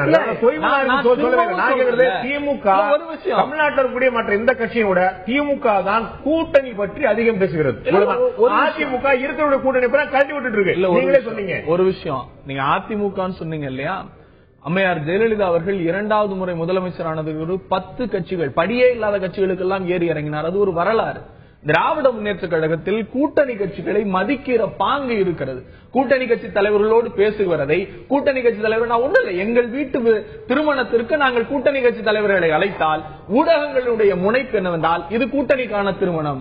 ஏன் நாங்கள் மருத்துவர் ஐயா ராமதாஸ் அவருடைய இல்ல திருமணத்துக்கு போகும்போதும் மறுமலர்ச்சி திராவிட முன்னேற்ற கழகத்துடைய தலைவர் அங்க வரும்போது பூச்சல் வரும்போது அப்ப மதிமுக பூச்சலாளர் பேசல, பாமக நிறுவனர் பேசல, திமுக தலைவர் சொல்றார் மதிமுகவோட கூட்டணி அமைஞ்சால் மகிழ்ச்சி தான் அப்படின்னு சொல்லி சொல்றாரு. அதே போல மற்ற கட்சிகள் பற்றி பேச்சு வரும்போது, இப்ப மற்ற இயக்கங்கள் பற்றி பேசும்போது, காங்கிரஸ் பற்றி பேச்சு வரும்போது நாங்கள் அவங்க இணைந்து செயல்பட்டா சந்தோஷம் தான் அப்படின்னு இந்த கூட இளங்கோன் மறுக்கிறார். இளங்கோன் திருச்சியில போய் நான் அப்படிலாம் சொல்றேன், நாங்க வேற பேசுறோம். திரு ஸ்டாலின் அவர்கள் கூட்டணி அமைந்தால் சொல்றார். ஒரு விஷயம் கூட்டணி பற்றி முன்னிறுத்தக்கூடியது இல்லை. ஒரு விஷயம், பத்திரிகையாளர்கள் கேட்கிறார்கள், வைகோவை சந்தித்தீர்களே, கூட்டணி வரப்போகிறதா? வந்தால் மகிழ்ச்சி. அவர் ஒன்றும் எங்களுக்கு எதிரி அல்ல. ஒற்றை சித்தாந்தத்தில் இன்றைக்கு கம்யூனிஸ்டுகள் மதிமுக அலுவலகத்திற்கு போகிறார்கள். அங்கே போகிற போது மக்கள் சார் பிரச்சனைகளில் ஒன்று சேர்ந்து போராடுவோம் என்று சொன்னால் அதை கூட்டணி முனைப்பு என்று பார்ப்பீர்களா, அல்லது மக்கள் பிரச்சனையை ஒன்றாக சந்திக்கிறார்கள் என்று பார்ப்பீர்களா? இரட்டை குழல் துப்பாக்கியாக அருந்ததியருடைய மாநாட்டிலே அண்ணன் தளபதி பேசுகிறார். இரட்டை குழல் துப்பாக்கியாக செயல்படுவோம் என்று சொன்னதை பத்திரிகைகள் கேட்கிற போது கூட்டணியாக செயல்பட போகிறார்கள் என்கிற செய்தி திரித்து வெளிவந்த போது அதை அவர் வார்த்தையை திமுக பொருளாக பயன்படுத்துகிறார். கூட்டணி என்ற வார்த்தை திமுக பொருளாக பயன்படுத்துகிறார். இல்லை என்றே மறுக்கவில்லை, கூட்டணி என்கிற வார்த்தையை பயன்படுத்தினார்கள். மக்கள் சார் பிரச்சனைகளில் கூட்டணி, மக்களின் தேவைகளுக்கான கூட்டணி, இது தேர்தல் காலங்களுடைய கூட்டணியை பேசுவதற்கு நாட்கள் இருக்கிறது. நான் ஒட்டுமொத்தமா நீங்க இவ்வளவு கேள்விகள் கேட்டதற்கு ஒரே ஒரு பதில் தான் நான் மிக தெளிவாக சொல்லுகிறேன். திராவிட முன்னேற்ற கழகம் என்பது இந்த இயக்கத்தையும் மக்களை நம்பி இருக்கிற இயக்கம். இதற்கு இருக்கிற தன்னம்பிக்கை 13 ஆண்டு காலம் ஆட்சியே இல்லாமல் இருந்த போது தலைவர் கலைஞர் இந்த இயக்கத்தை வழிநடத்தி இன்றளவும் இந்த இயக்கம் தலை நிமிர்ந்து இருக்கிறது. இன்னைக்கு தளபதி வழிநடத்தி கொண்டிருக்கிறார். ஆக இது ஒரு மாபெரும் மக்கள் இயக்கம், மக்கள் சார்ந்த இயக்கம். 5% வைத்திருக்கிறவர்களே நாளை மாற்று என்று சொல்லுகிற போது இந்த மக்களுக்காக இன்றைக்கு இவர்கள் பேசுகிறார்களே நாங்கள் தான் மாற்று, இவர்கள் மாற்று என்று அன்புமணியை முன்னிறுத்துகிற போது என்னிடத்திலே வருகிற ஒரே ஒரு கேள்விதான், நான் எந்த இடத்திற்கு எந்த தெருவுக்கு சாட்டையை எடுத்து வர வேண்டும் என்பதுதான் என்னுடைய கேள்வியாக இருக்கிறது. இவர்கள் செய்த இன்றைக்கு வழக்கறிஞர் வாழ்வாக உட்கார்ந்திருக்கிறாரே, அதற்கும் வழக்கறிஞர் வாழ்வாக உட்கார்ந்திருக்கிறாரே, அதற்கு திராவிட முன்னேற்ற கழகம் கொடுத்த சமூக நீதி இடஒதுக்கீடு, இவர்கள் செய்திருக்கிற எல்லா விடயங்களுக்கும் இவர்கள் சாதித்த அந்த சாதனை என்று சொல்லுகிறார்களே அதிலே கையெழுத்து போட்டவர்கள் திமுகவின் அமைச்சர்கள், தலைவர் கலைஞர் முன்னெடுத்த முன்னெடுப்புகள், இன்னும் இவர்கள் போராடிய போராட்டங்களுக்கு 3 லட்சம் ரூபாய் கொண்டு வன்னியர் சமுதாயத்துடைய வீடுகளுக்கு போய் கொடுத்து வீடுகளுக்கு இது எதுகை முனை பேசக்கூடிய பொதுக்கூட்டம் அல்ல. ஒரு கேள்வி, 2016 தேர்தலை நோக்கி எல்லா அரசியல் கட்சிகளும் தயாராகி கொண்டிருக்கிறது. திராவிட முன்னேற்ற கழகம் யாரை முன்னிறுத்தி தேர்தலை சந்திக்க தயாராக இருக்கிறது? பதில் திராவிட முன்னேற்ற கழகம் தலைவர் கலைஞருடைய முன்னெடுப்புகளில் தான் தேர்தலை சந்திக்க போகிறது. இன்னொரு மேலே போய் நாங்க பேனா கொடுக்கிறோம், மாம்பழம் கொடுக்கிறோம் அப்படின்னு சொல்லல. நான் மீண்டும் தெளிவாய் சொல்லுகிறேன், தலைவர் கலைஞர் எடுக்கிற முன்முடிவுகளை அண்ணன் தளபதி செயல்படுத்துவார். அந்த வழிகளில் தேர்தல் முதலமைச்சர் வேட்பாளர் யார்?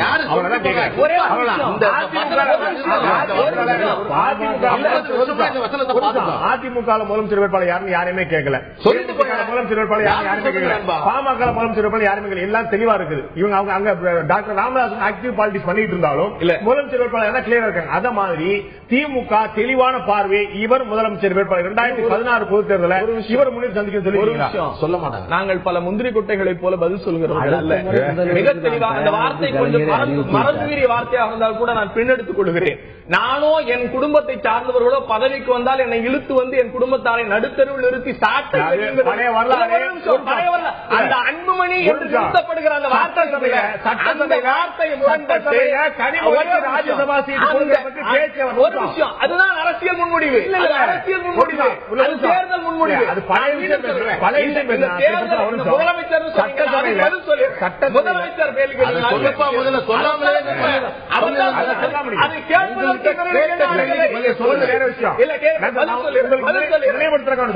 கனிமொழி இப்போதைக்கு அரசியல் வருவதற்கான வாய்ப்புகளே இல்லை. நான் வந்து அவர் வந்து ராஜ்யசபாக்கு முன்னிறுத்த போவதில்லை என்று சொன்னிய 2வது மாதத்தில் ராஜ்யசபாக்கு வந்து அவர் முன்னிறுத்திய இயக்கம் திமுக. சொன்னது ஒன்று செய்து ஒன்று மாற்றி சொல்லலாம். அவர் வந்து இது மாதிரி பல விஷயம் எல்லா கட்சியும் சொல்ல முடியும். ஒரு விஷயம், அதற்கான முன்னெடுப்புகள் வேறு, இவர்கள் சொல்லி வந்த முன்னெடுப்புகள் வேறு. நான் இன்னும் தெளிவாக ஒரு விஷயத்தை திராவிட முன்னேற்ற கழகம் என்பது இவர்களை போல சர்வாதிகார இயக்கம் கிடையாது. இவர்தான் முதலமைச்சர் என்று சொல்வதற்கு எங்களிடத்திலே கழக உயர்நிலை செயல் திட்ட குழு இருக்கிறது, தலைமை செயற்குழு இருக்கிறது, பொதுக்குழு இருக்கிறது. இவை முடிவு செய்யும். இரண்டாவது, தமிழ்நாட்டில் இவர்தான் முதலமைச்சர் வேட்பாளர் என்று முன்னிறுத்துகிற தேர்தல் வரலாறு இதுவரையில் இல்லை. அப்படி ஒரு முன்முடிவு வந்தால் அதையும் திராவிட முன்னேற்ற கழகம் மிக தெளிவாக இருக்கும். திரு சுபவீரபாண்டியன் அவர்கள்ட்ட ஒரு கேள்வி கேட்டிருந்தேன், அது நினைவு வந்தது. நான் உங்கள்கிட்ட அதை கேட்க ஒரு முறை ஏற்கனவே கேட்ட கேள்வியா தான் இருந்தாலும், நீங்க திராவிட முன்னேற்ற கழகம் ஜனநாயக இயக்கம் இவர்களை போன்ற சர்வாதிகார இயக்கம் இல்லைன்னு சொன்னீங்க இல்லையா? நாங்க வந்து விடுதலை புலிகள் மேட்டர் இலங்கை பிரச்சனை நாங்க வந்து எங்களுடைய எம்பிக்கள் பதவிக்கு ராஜினாமா செய்யறோம் சொல்லிட்டு உங்களுடைய கட்சியுடைய உயர்மட்ட செயல் திட்ட குழு கூட்டம் முடிவெடுத்தது. ராஜினாமா வேண்டாம் என்று யார் முடிவெடுத்தது? பிரணாப் முகர்ஜி அவர்கள் திமுக தலைவர் இல்லத்துடன் சந்திக்கிறார். உடனே வாபஸ் முடிவு சொல்லிட்டு வந்துட்டீங்க. ஜனநாயக இயக்கம் உயர்மட்ட குழு கூட்டிட்டு தான் முடிவு சொல்லிருக்கணும். பிரணாப் முகர்ஜி வந்து பார்த்தோன்னே முடிவு மாற்ற சொல்லி போயிட்டீங்க. நிச்சயமா ஒரு விடயத்தில், சிக்கலான விடயத்தில் முடிவெடுக்கிற போது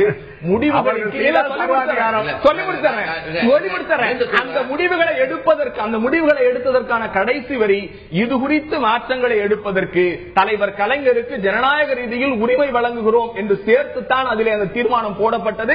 அந்த தீர்மானத்தின் அடிப்படையில் இந்த இயக்கத்திற்கு எது சரி என்று தீர்மானிக்கிறது எங்கள் தலைவர் மிக தெளிவாக தீர்மானித்தார். பேசின பிறகு சொல்லிருந்தோம் அந்த விஷயத்தை.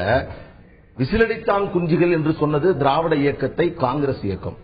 ஆனால் மீண்டும் 50 ஆண்டுகள் இந்த இடத்தில் காங்கிரஸ் ஆட்சி செய்ய முடியவில்லை. இந்த விசிலடித்தான் குஞ்சுகள் ஆட்சி செய்து கொண்டிருக்கிறார்கள். முந்திரி கொட்டை என்ற வார்த்தையை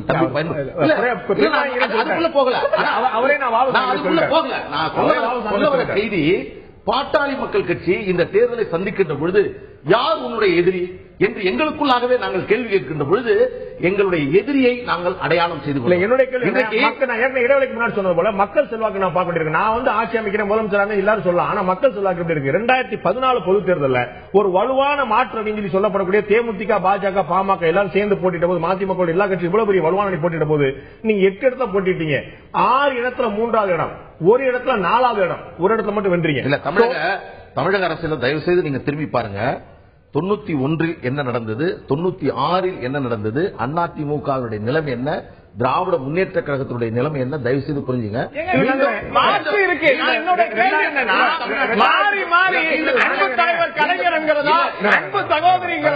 இவர்களுக்கு தேவையான போது முதுகிலே ஏறி பயணம் செய்துவிட்டு எட்டி உதைப்பது இவருடைய மரபு. ஒரு கேள்வி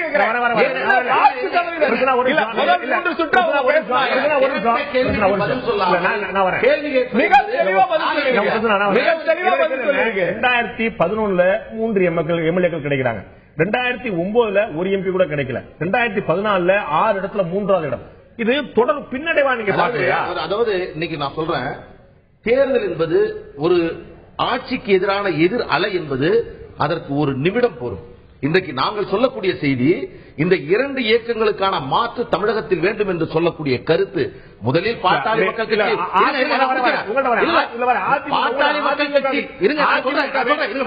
நான் மீண்டும் சொல்றேன், பாட்டாளி மக்கள் கட்சியை மக்கள் இப்போவே ஏற்றுக்கொண்டார்களா என்று சொன்னால் அதற்கு நான் இப்பொழுது நான் சொல்வதற்கு தயாராக இல்லை. ஆனால் ஒன்றை மக்கள் விரும்புகிறார்கள், இந்த 2 இயக்கங்களுக்கான ஒரு தகுதியான மாற்று என்ற ஒன்றை விரும்புகிறார்கள்.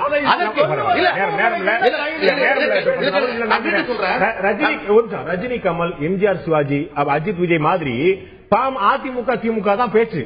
அதிமுக இல்லன்னா திமுக, திமுக அதிமுக. இது பாமக வந்துச்சு, பாஜக தான் நான் சொல்றேன். மீண்டும் இந்த சதவிகித வாக்கு என்ற அரசியல் அது ஒரு போலித்தனமானது, ஏமாற்று வேலை. அதை இன்றைக்கு மோடி பிரதமரான பொழுது எந்த சதவீதம் வெற்றி பெற்றது?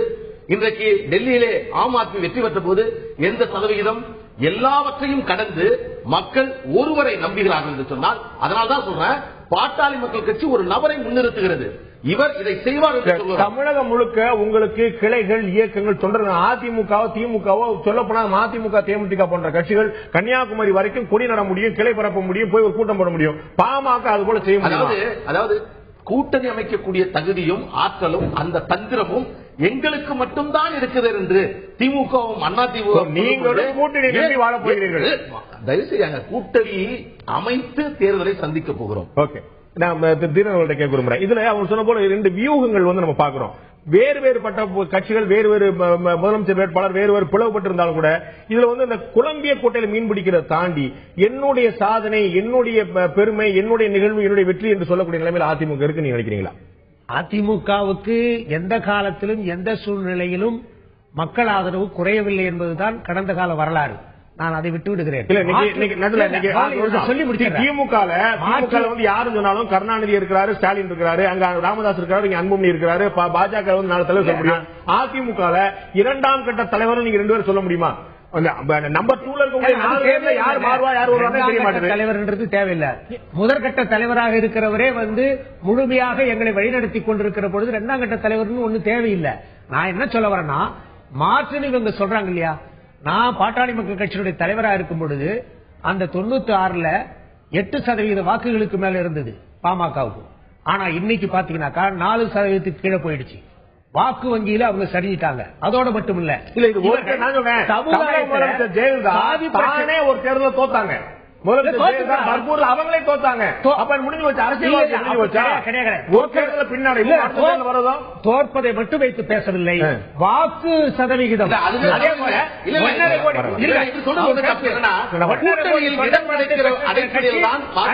அதிமுக இவருடைய தொண்டர் பலம் என்ன என்பது நாட்டு மக்களுக்கு நன்றாக தெரியும். நான் என்ன சொன்னா, இவங்க எப்படி மாற்றாக இருக்க முடியும்? ஒவ்வொரு முறையும் திராவிட அதிமுக கூட்டணி வைக்காத கட்சி அது. திமுக எப்படி கொண்டு அதிமுக கூட்டணி வைக்காத கட்சி ஒண்ணு சொல்லுங்க. திமுக தவிர காங்கிரஸ் இருந்து, பாஜக இருந்து, கம்யூனிஸ்ட்கள் இருந்து, மதிமுக இருந்து, பாமக இருந்து எல்லா கட்சியும் சொல்றாங்க இல்லையா? இவங்க மாற்றம் முன்னேற்றம் சொல்றது எதுல?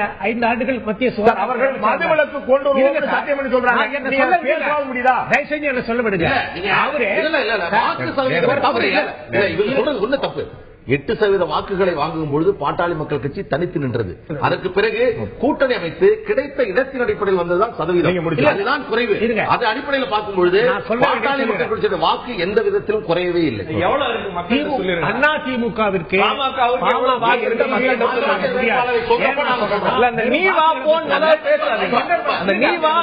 கண்ணியத்தை முதல்ல பொது வெளியில கத்துங்க. கண்ணியத்தை கத்துங்க. பொது வெளியில கண்ணியத்தோட பேசுங்க. கண்ணியத்தோட பேசுங்க. நீங்க எப்ப சொல்றீங்களோ அதை அவர் என்ன பண்ணாங்க, தடுத்து நிறுத்துறாங்க. கிண்டியிலையும், குன்னூர்லயும், இதுலயும், கசோலியிலையும். ஆக பன்னாட்டு நிறுவனங்களுடைய கைக்குழந்தையாக, அந்த உலக வங்கியினுடைய செல்ல பிள்ளையாகத்தான் அன்புமணி அவர்கள் தன்னுடைய சுகாதாரத்துறை அமைச்சராக இருந்த பொழுது செயல்பட்டு இருக்கிறார். அது மட்டுமல்ல, உலக வங்கியோட செயல்பாடு கேட்டு மத்திய செயல்பட்டு மாநில செயல்பட்டு மெட்ரோ ரயில் கட்டணத்தை டெல்லியோட மெட்ரோ ரயில மெட்ரோ ரயில ஜப்பான் வங்கிக்காரன் சொல்றா, நீங்க கேக்குறீங்க இல்ல சார்? நீங்க பேச சொல்லுங்க. தடுப்பூசி நிறுவனங்களை, பொதுத்துறை நிறுவனங்களாக இருந்த தடுப்பூசி நிறுவனங்களை மூடியது எதற்காக? அது மட்டும் இல்ல, இன்றைக்கு மருத்துவத்துறையில கட்டண முறையை கொண்டு வந்ததே அன்புமணி அவருடைய ஆட்சி காலத்தில் தான். அது மட்டுமல்ல, இன்றைக்கு ஒப்பந்த அடிப்படையில மருத்துவத்துறையில, சுகாதாரத்துறையில கொண்டு வந்ததே அன்புமணி அவர்கள் தான். இவர்கள் எப்படி ஒரு மாற்றம் பேசுறாங்க? மாநில கொள்கை. நீங்க தயவு செய்து தேசிய கொள்கை 5 வருஷம் செஞ்ச சாதனையின் அடிப்படையில் எங்களுக்கு வாக்களிங்க இப்ப சொல்லிட்டு, இது மாநிலத்தில் செஞ்ச மத்திய இது யாரை ஏத்துக்கிறது? இது யாரை ஏமாத்துகிறது? எல்லா திராவிட கட்சிகளையும் குறை சொல்லுவீங்க, அந்த திராவிட கட்சிகள் மேல ஏறி பயணம் பண்ணுவீங்க. பயணம் பண்ணிவிட்டு அதனுடைய ஒட்டுமொத்த சாராம்சத்தையும் உறிஞ்சு குடிச்சிட்டு அதன் மூலம் வாழ்ந்த சமூகம் இன்றைக்கு எல்லாத்தையும் கைவிட்டு நீ சரியில்லை, நீ சரியில்லை, நீ சரி, இது அந்த ஊழல் இதெல்லாம் பேசுறாங்கல்ல.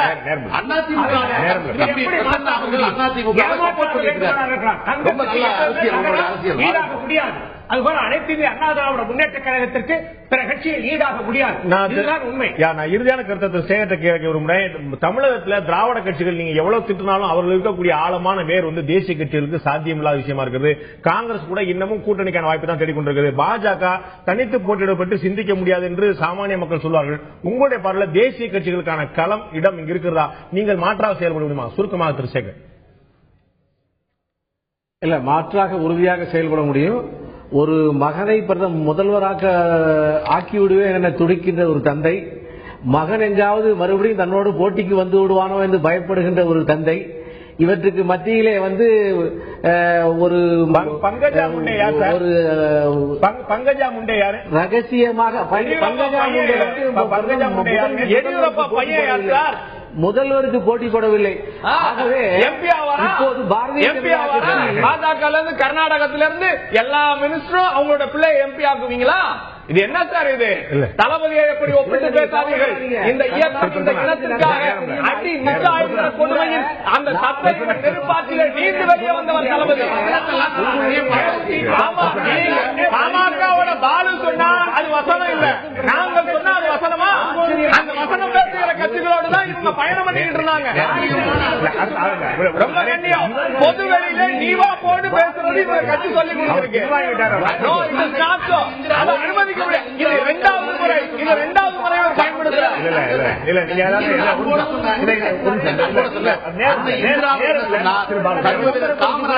பயன்படுத்துறாங்க.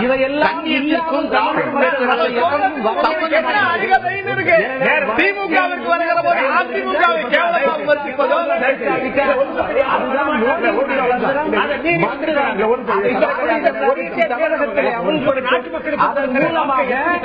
மாற்றம் ஏமாற்றத்திலிருந்து தமிழக மக்களை மீட்பதற்கான நல்ல மாற்றத்தை தரும். நீங்க வந்து திரும்ப ஒரு நிமிஷம் உங்களுக்கு கூடுதலாக கொடுக்க விரும்புறேன். நீங்க வந்து பேசுறது வந்து பெரும்பாலான மக்கள் கேட்டிருக்கக்கூடிய வாய்ப்பு இல்ல. உங்களுடைய இறுதியான கருத்தை சுருக்கமா திரும்ப பேசுவீங்க திரு சேகர்.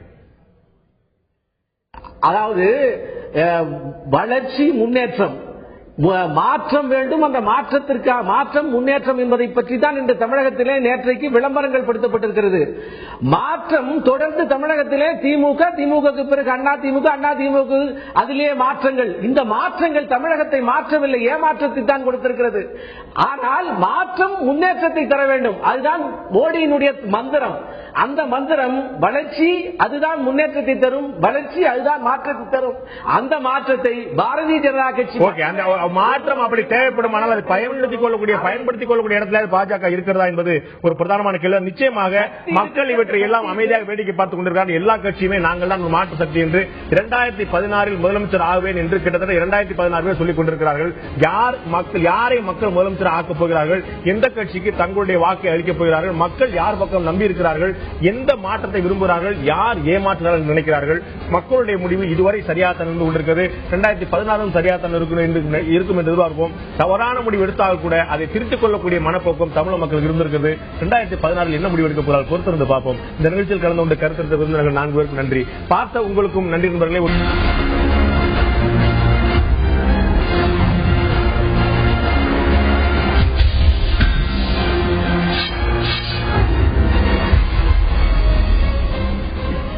ஆயுதெழுத்தும் நீட்சிக்கு உங்கள் அனைவரும் அன்போடு வரவேற்கின்றவர்களை. யாருக்கு சொந்தம் காமராஜர்? இந்த கேள்விக்கான காரணம் என்ன? தமிழக மக்களுக்கு, இந்திய மக்களுக்கு சொந்தம் காமராஜர். ஒட்டுமொத்தமாக இந்திய அரசியல் வரலாற்றில் ஒரு கிங் மேக்கராக இருந்தவர். ஜூலை 15ஆம் தேதி இன்னும் 2 நாட்கள் அவருடைய பிறந்தநாள் வர இருக்கிறது. ஒட்டுமொத்தமாக தமிழகத்துக்கு தன்னுடைய வாழ்க்கையை அர்ப்பணித்துக் கொண்ட காமராஜர் யாருக்கு சொந்தம் என்ற கேள்வி எழுகிறது. காங்கிரசுக்கும் பாஜகவுக்கும் ஒரு வாய்க்கால் தகராறு. இப்போது காமராஜரை பற்றி நீங்கள் பேசக்கூடாது என்று பாஜக பற்றி திமுக காங்கிரஸ் விமர்சிக்க, அவர் காங்கிரசுக்கு தான் வந்து பாஜக காமராஜர் பற்றி பேச அருகதை கிடையாது, தகுதி கிடையாது, எமர்ஜென்சிக்காக அவசர நிலை பிரகடனத்திற்காக காங்கிரஸ் விட்டு வெளியேறி ஸ்தாபன காங்கிரஸை துவக்கியவர் காமராஜர் என்று பல்வேறு விமர்சனங்கள் இரண்டு பக்கங்கள் இருந்தன. காங்கிரஸ் பாஜக இரண்டு கட்சிகளில் காமராஜரோடு நெருக்கம் கொண்டாடக்கூடிய கட்சி.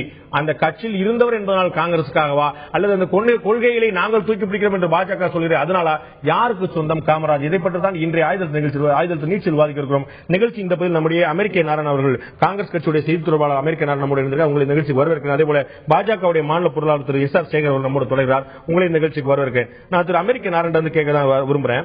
இதுல காமராஜர் அப்படிங்கிறவர் காங்கிரஸ் இருந்தவர். அது ஒரு காரணத்துக்காக மட்டுமே எங்களுக்கு சொல்லிட முடியுமா? ஒட்டுமொத்தமாக கட்சிகளை தாண்டி எல்லோரும் கொண்டாடக்கூடிய, எல்லோரும் சொந்தம் கொண்டாடக்கூடிய ஒரு தலைவர். அதை எல்லோரும் பேசலாம் என்று சொல்வதை விட்டுவிட்டு அதை பேசுவதற்கு உங்களுக்கு தகுதி கிடையாது என்று பாஜக பற்றி விமர்சனம் வைப்பது காமராஜரை காங்கிரஸ் என்ற ஒரு வளையத்துக்குள் மட்டுமே வைக்க காங்கிரஸ் கட்சி முயற்சிக்கிறதா? நீங்க தெளிவா சொன்னீங்க. காமராஜர் என்பது அனைவரும் போற்றக்கூடிய தலைவர். இந்தியாவில் உள்ள, தமிழகத்தில் உள்ள ஒவ்வொருவனுக்கும் ஒரு பெருமையா காமராஜர் எங்களுடைய சொல்லக்கூடியது. அவர்கள் தமிழர்களாக சொன்னால் ஏற்றுக்கொள்கிறோம், இந்தியர்களாக சொன்னால் ஏற்றுக்கொள்கிறோம். அவர்கள் தங்கள் கட்சி என்ற குறுகிய எல்லைக்குள், காங்கிரஸ் என்றது அகண்ட விரிந்த காவிரி இல்ல, கடல். இது நாங்கள் எங்களுடன் இருந்தவர் அவர். எங்களுக்கு இந்தியாவினுடைய தமிழர்களுடன் முதல்வராக இந்திய அகில இந்திய காங்கிரசின் தலைவராக ஒரு வந்தவர். உங்களுடைய பிரதம மந்திரியை ஃபாலோ பண்ணார் கே காமராஜ். உங்களுடன் இருந்தவர் அப்படின்னு பாஸ்ட் டென்ஸ்ல சொல்றதுக்கு இரண்டு காரணங்கள் உண்டு. ஒன்னு, அவர் இன்னைக்கு மறைந்து விட்டார், அதனால்தான். அது ஒன்று. இரண்டாவது, கடைசி வரை அவர் காங்கிரஸ் உறுப்பினராக இல்லை. அவர் மறைந்த போது இந்திரா காங்கிரஸ் உறுப்பினர் அல்ல, ஸ்தாபன காங்கிரஸ் உறுப்பினர். காங்கிரஸ் விலகி அல்ல, நீங்களே கரெக்டா சொல்லிட்டீங்க. காங்கிரஸ் எங்க இருந்தாரு? காங்கிரஸ் விலகி இல்ல ஒரே ஒரு நிமிஷம். காங்கிரஸ் கரெக்டா புரியுங்க. இந்திரா காந்திக்கு பிஜேபி இருந்தாரா? இல்ல. ஒன்று. இரண்டாவதாக, இன்றைக்கு இருக்கிற காங்கிரஸ் எந்த காங்கிரஸ் தெரியுமா? இந்திராவுடைய காங்கிரஸ். அப்படிங்களா? நீங்க நல்ல விஷயம் தெரிஞ்சாலும் இந்திரா காங்கிரஸ் இன்னைக்கு பேரு இல்ல. நீங்க அகில இந்திய காங்கிரஸ் வச்சுக்கோங்க. இல்ல, நீங்க எல்லாம் விஷயம் தெரிஞ்சவரு. ஆனா இன்னைக்கு கொஞ்சம் இது பண்ணணும் பண்றீங்க. எங்க பேர் இந்திய தேசிய காங்கிரஸ். தெளிவா மக்கள் கிட்ட சொல்லிட்டீங்க. ஆமா, இருந்த காங்கிரஸ் எந்த காங்கிரஸ்? ஸ்தாபன காங்கிரஸ். ஒரு நாள இந்திய தேசிய காங்கிரஸ். அப்புறம் கேட்ட நியாயமான கேள்வி. ஒரு பெரிய ஆறிலிருந்து மறுபடியும் கடல்ல தான் சங்கம் வைக்கிறது. இந்திரா காங்கிரஸ் ஸ்தாபன காங்கிரஸும் சங்கமித்தது இல்ல. எம்ஜிஆரை திமுக உறுப்பினர் சொல்லுவீங்களா, அதிமுக உறுப்பினர் சொல்லுவீங்களா? நீங்க எம்ஜிஆர் எல்லாரும் பொதுன்னு சொல்லிடுவீங்களா? நிச்சயம் சொல்லுவான். அவர் இந்த நாட்டோட திமுகவோ பிஜேபியோ அவரை கொண்டாடினா பரவாயில்லைங்க. அவர் இந்தியா தமிழகத்தில் உள்ள அனைவருக்கும் சொந்தமானவர், பிஜேபி கொண்டாடுன்னு சொல்லுவீங்களா? நிச்சயம் சொல்லலாம். தப்பு. சந்தோஷம். நீங்க உங்க பார்வையில நீங்க உண்மையிலேயே மனசை தொட்டு மக்கள் முகத்தை பார்த்து சிரிக்காம எம்ஜிஆர் தூக்கி பிஜேபி கொண்டாடுறோம் அப்படின்னு சொன்னா நான் எம்ஜிஆர் கூட பக்கத்துல உட்கார்ந்து பேசுவேன். பெரிய மரியாதை. ஆனா அவர் எங்கேயும் நான் காங்கிரஸ்காரர் என்ற வளையத்துக்குள் கொண்டு வந்து எங்க கட்சியை சேர்ந்தவன்னு சொல்ல மாட்டாங்க. இவங்க பேசுறது காமராஜர் ஆட்சி அப்படிங்கிற பத்தி பேசுறாங்க. காமராஜர் காங்கிரஸ் காமராஜர் அடிச்சவங்க. இவங்க காமராஜர் வீட்டை இன்னைக்கு சொல்லிட்டோம். எங்களுக்கும் RSSக்கும் சம்பந்தம் இல்ல, எங்களுக்கும் இந்த சாமியார்களுக்கும் சம்பந்தம் இல்ல அப்படின்னு சொல்லிட்டு 66 நான் சின்ன பையங்க, 5ஆம் கிளாஸோ 6ஆம் கிளாஸோ படிச்சிருக்கேன். தினத்தந்தியில காமராஜர் வீட்டை சாம்பல் பூசின இந்துத்துவாக்கள் கொண்டு போய் கொளுத்தினாங்க. சொல்லட்டும், எனக்கும் தவறு தொடர்பே இல்லைன்னு பிஜேபி சொல்லட்டும். இன்றைக்கு அவர் காமராஜர் கொண்டாடட்டும் சொல்றாங்க. RSS காரங்க செஞ்சாங்கிறது ஆதாரம் இல்ல, இந்துத்துவ சக்திகள் படிக்கிறேன். நீங்க சொல்லுங்க, ஒரு RSS காரங்க செஞ்சாங்கன்னு ஒரு ப்ரூஃப் சொல்லுங்க. 7th November 1966 ஆன்டி கவ் ஸ்லாட்டர். இன்னைக்கு பிஜேபி கவ்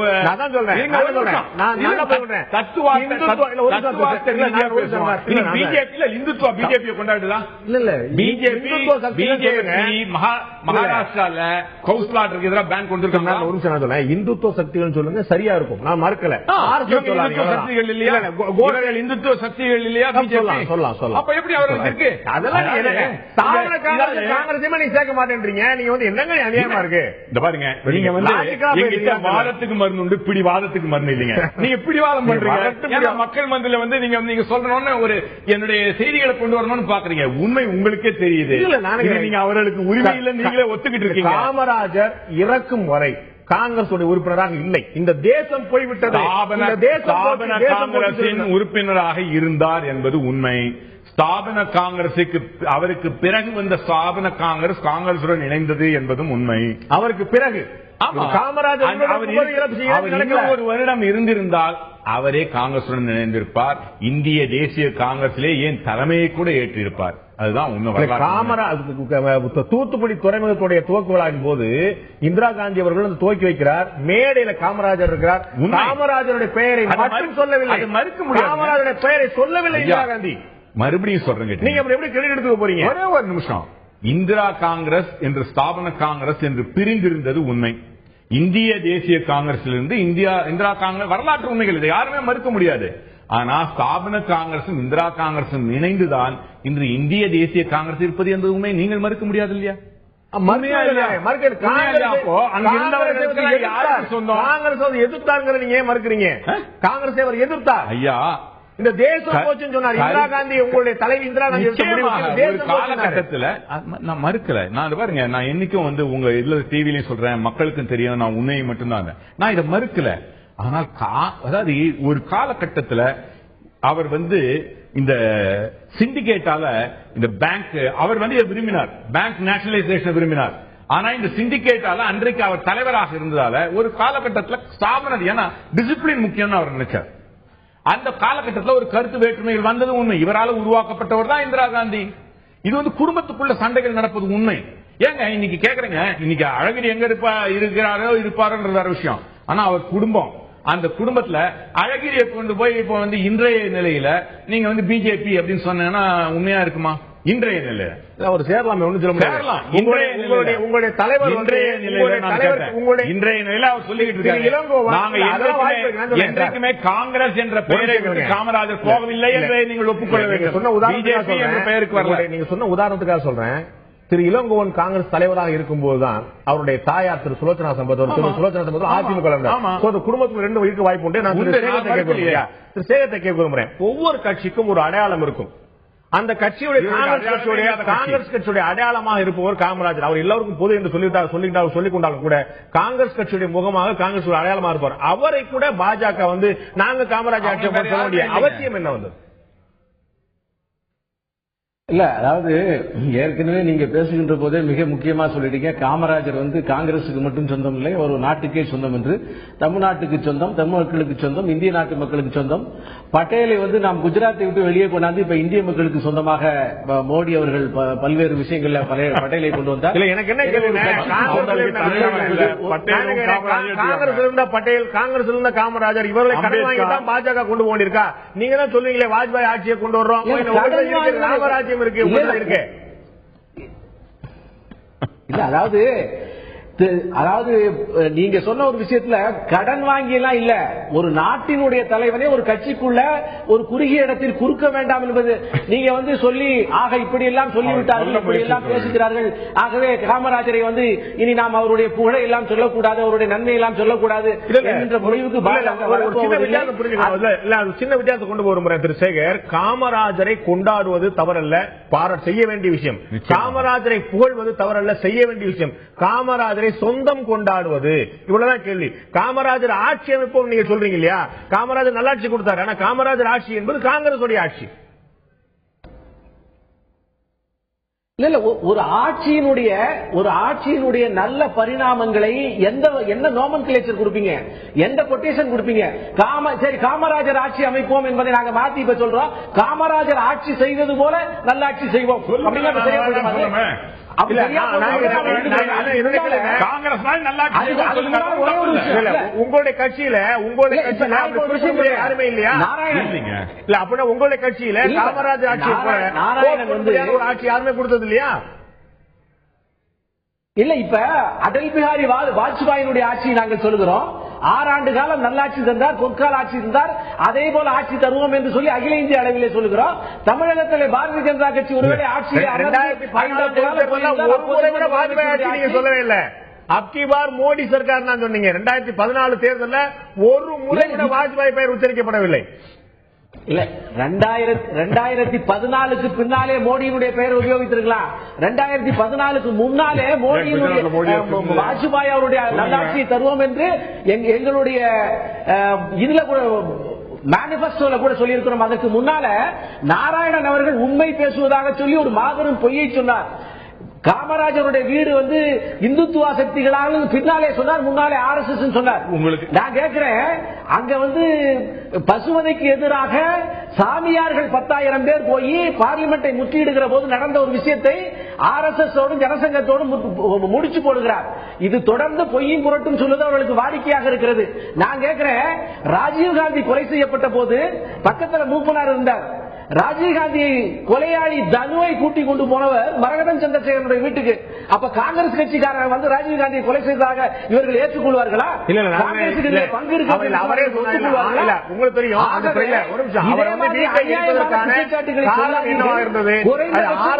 சொல்ல முடியாது, அது அவரே மாத்திக்கிட்டார். ஆனா இந்துத்துவ சக்திகள் இந்த பசுவதைக்கு எதிராக இருந்த சக்திகள் செஞ்சாங்க மறுத்த முடியாது. அதை தாண்டி அது ஒரு பக்கம் இருக்கட்டும். அதை தாண்டி காமராஜரை சொந்தம் கொண்டாடலாமா என்ற கேள்வி நீங்கள் தாராளமா கொண்டாடலாம். காமராஜர் ஆட்சி அமைப்புன்னு சொல்ல என்ன தப்பு நீங்க சொல்றீங்க? தமிழிசை சவுந்தரராஜன் அப்படிதான் சொன்னாரு. ஆனா உங்களுடைய கட்சியுடைய தேசிய செயலாளர் திரு ராஜா அவர்கள் காமராஜரை பாஜக சொந்தம் கொண்டாட பற்றி என்ன சொல்றாரு? இப்ப நீங்க கேளுங்க. தமிழகத்தில் ஆட்சி அமைக்கிற பற்றி பேச்சு வரும்போது உங்களுடைய கட்சியுடைய மாநில தலைவர் தமிழிசை சவுந்தரராஜன் சொல்லியிருந்தாங்க, தமிழகத்தில் பாஜகவால் மட்டும்தான் காமராஜர் ஆட்சி அமைக்க முடியும்னு சொல்லியிருந்தாங்க. காமராஜர் ஆட்சி என்பது காங்கிரஸ் கோஷமாக இருந்த விஷயம், பாஜக கோஷமாக எப்போது மாறியது? ஒரு கட்சிக்கும்னு ஒரு சில அடையாளம், மூலியங்கள், நம்பிக்கை, எந்த பேரை சொன்னா உத்வேகம் வரும். பாரதிய ஜனதா கட்சிக்கு என்று சில அந்த மாதிரியான அடிப்படைகள் இருக்கிறது. காமராஜர் அவர் ஒரு பெரிய கிரேட் லீடர்ங்கிறதுல எந்த டிஸ்பியூட் கிடையாது. I have got regards for him. ஆனால் காமராஜருக்கு சொந்தம் கொண்டாடக்கூடியவர்கள், காமராஜர் லெகசிக்கு நான் சொல்லிக்கக்கூடியது காங்கிரஸாக தான் இருக்க முடியும். அதனால இந்த விஷயத்துல வார்த்தை பிரயோகங்கள்ல நாம சரியாகவே இருக்கணுங்கிறது என் கருத்து. மக்கள்கிட்ட ஏதோ கொண்டு போனோம்னு பாத்தீங்கன்னா, நம்ம கட்சிக்குன்னு இருக்கக்கூடிய ஐக்கன்ஸ் நம்ம பார்ட்டியில எக்ஸாம்பிள் இருக்கு, நல்ல சர்க்காருக்கானது. ஆகவே அதை வைத்து பிஜேபி சர்க்கார் என்பதோடு நாம நிறுத்திக் கொள்ள வேண்டும். இரண்டாவது, காங்கிரஸ்கார் உரிமையை நாம போய் தட்டி பறிக்க கூடாது. திரு சேகர், நீங்க கேட்டிருப்பீங்கன்னு நினைக்கிறேன், உங்களுடைய கட்சியுடைய தேசிய செயலாளருடைய வார்த்தையில் நீங்க கேட்டிருப்பீங்கன்னு நினைக்கிறேன். இல்ல, இப்ப நீங்க இப்ப பாண்டே சொல்வதில் இப்ப ராஜா சொல்வது ரொம்ப கிளியரா சொல்லியிருக்கிறார். ஒவ்வொரு கட்சிக்கும் ஒரு ஐகான் வேண்டும், அதன்படி சொல்லணும்னு சொல்லியிருக்கார். தமிழகத்தை பொறுத்த மட்டுமே காமராஜர் ஆட்சியை பற்றி தெரிந்தவர்கள் தமிழ்நாட்டு மக்கள். இதுவரை பாரதிய ஜனதா கட்சி தமிழகத்திலே ஆட்சி பீடத்திலே அமரவில்லை, ஒரு முன்னுதாரணத்தை தரவில்லை. எப்போதுமே ஏற்கனவே இருக்கக்கூடிய ஒரு முன்னுதாரணத்தை அதே மாதிரியாக ராஜராஜ சோழனுடைய ஆட்சியை தருவோம், ராஜேந்திர சோழனுடைய ஆட்சியை தருவோம் சொன்னா அவருடைய ஆட்சியை பற்றி கேள்விதான் தெளிவா வச்சேன் திரு ராஜாட்ட. திரு ராஜா ரொம்ப அழகா சொல்றார், காமராஜர் ஆட்சி அமைப்போம் என்று பாஜக பேசுவது சரியல்ல, அது நம்ம வார்த்தையில கவனமா இருக்கணும். அது காங்கிரஸ் தான் அந்த லெகசி, அந்த உரிமை கொண்டாடக்கூடிய அந்த தகுதி காங்கிரஸ் தான் இருக்கிறது என்று உங்களுடைய கட்சியுடைய தேசிய செயலாளர் சொல்றார். அமெரிக்க நல்ல இல்ல, இந்த வார்த்தை பிரயோகத்திலே, இந்த வார்த்தை விளையாட்டிலே நான் மறுபடியும் பெரிய பெரிய விளக்கங்களை எல்லாம் சொல்லி அதன் மூலமாக உங்களுக்கு இருக்கிற சந்தேகத்தை சரி செய்ய போவதில்லை. ஏனால் உங்களுக்கு சந்தேகம் இல்லை. அந்த வார்த்தை பிரயோகத்தையும் இந்த வார்த்தையை பிரயோகம் செய்து விளையாடுகின்ற சித்து விளையாட்டை நீங்கள் விளையாடுகிறீர்கள். நான் சொல்லக்கூடிய விஷயம், பாரதிய ஜனதா கட்சி காமராஜர் கொடுத்த ஆட்சியை போல தருவேன் என்று சொல்வதிலே எந்த விதமான தவறும் இல்லை. மாறாக காமராஜரை நாங்கள் சொந்தம் கொண்டாடுவதற்கு தயாராக இல்லை. காரணம், காமராஜ் தமிழ்நாட்டுக்கு முழுவதும், இந்தியா முழுவதற்கு சொந்தமானவர். அதை ஒரு கட்சியோ அல்லது பிஜேபியோ காங்கிரஸோ மட்டும் சொந்தம் கொண்டாட முடியாது என்று நான் நினைக்கிறேன். ஆகவே இந்த வார்த்தை பிரயோகத்தை வைத்து இந்த விவாதத்தை நடத்த வேண்டாம். பாரதிய ஜனதா கட்சி நல்லாட்சி தரும். இதற்கு முன்னையிலே நல்லாட்சி தந்தவர்களுடைய மாடலை எடுத்துக்கொண்டு அதே மாதிரியாக தரும். அதை விட அதிகமாக என்கிற விஷயத்தை நான் மக்களுக்கு சொல்ல விரும்புகிறேன். சொல்லுங்க சார். இல்ல, இது வார்த்தை விளையாட்டு. இது சரியான ஆட்சின்னு சொல்லுங்க, எம்ஜிஆர் ஆட்சின்னு சொல்லுங்க. எம்ஜிஆர் நினைக்கிறீங்களா நீங்க? அப்ப ஏன் எம்ஜிஆர் ஆட்சின்னு சொல்ல மாட்டேங்கிறீங்க? இல்ல, நீங்க நான் கேட்ட கேள்விக்கு நேரடியான பதில் சொல்லுங்க. கவலைப்பட வேணாம். காங்கிரசுக்கு பிஜேபி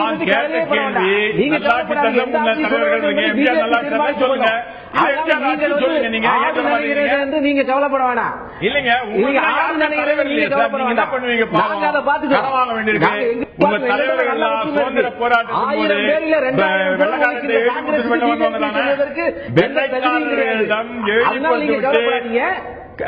ஜாமீன் வந்தவர்கள் உங்க தலைவர்கள், உங்களுக்கு என்று ஒரு ஐக்கானே கிடையாது. எங்கேயாவது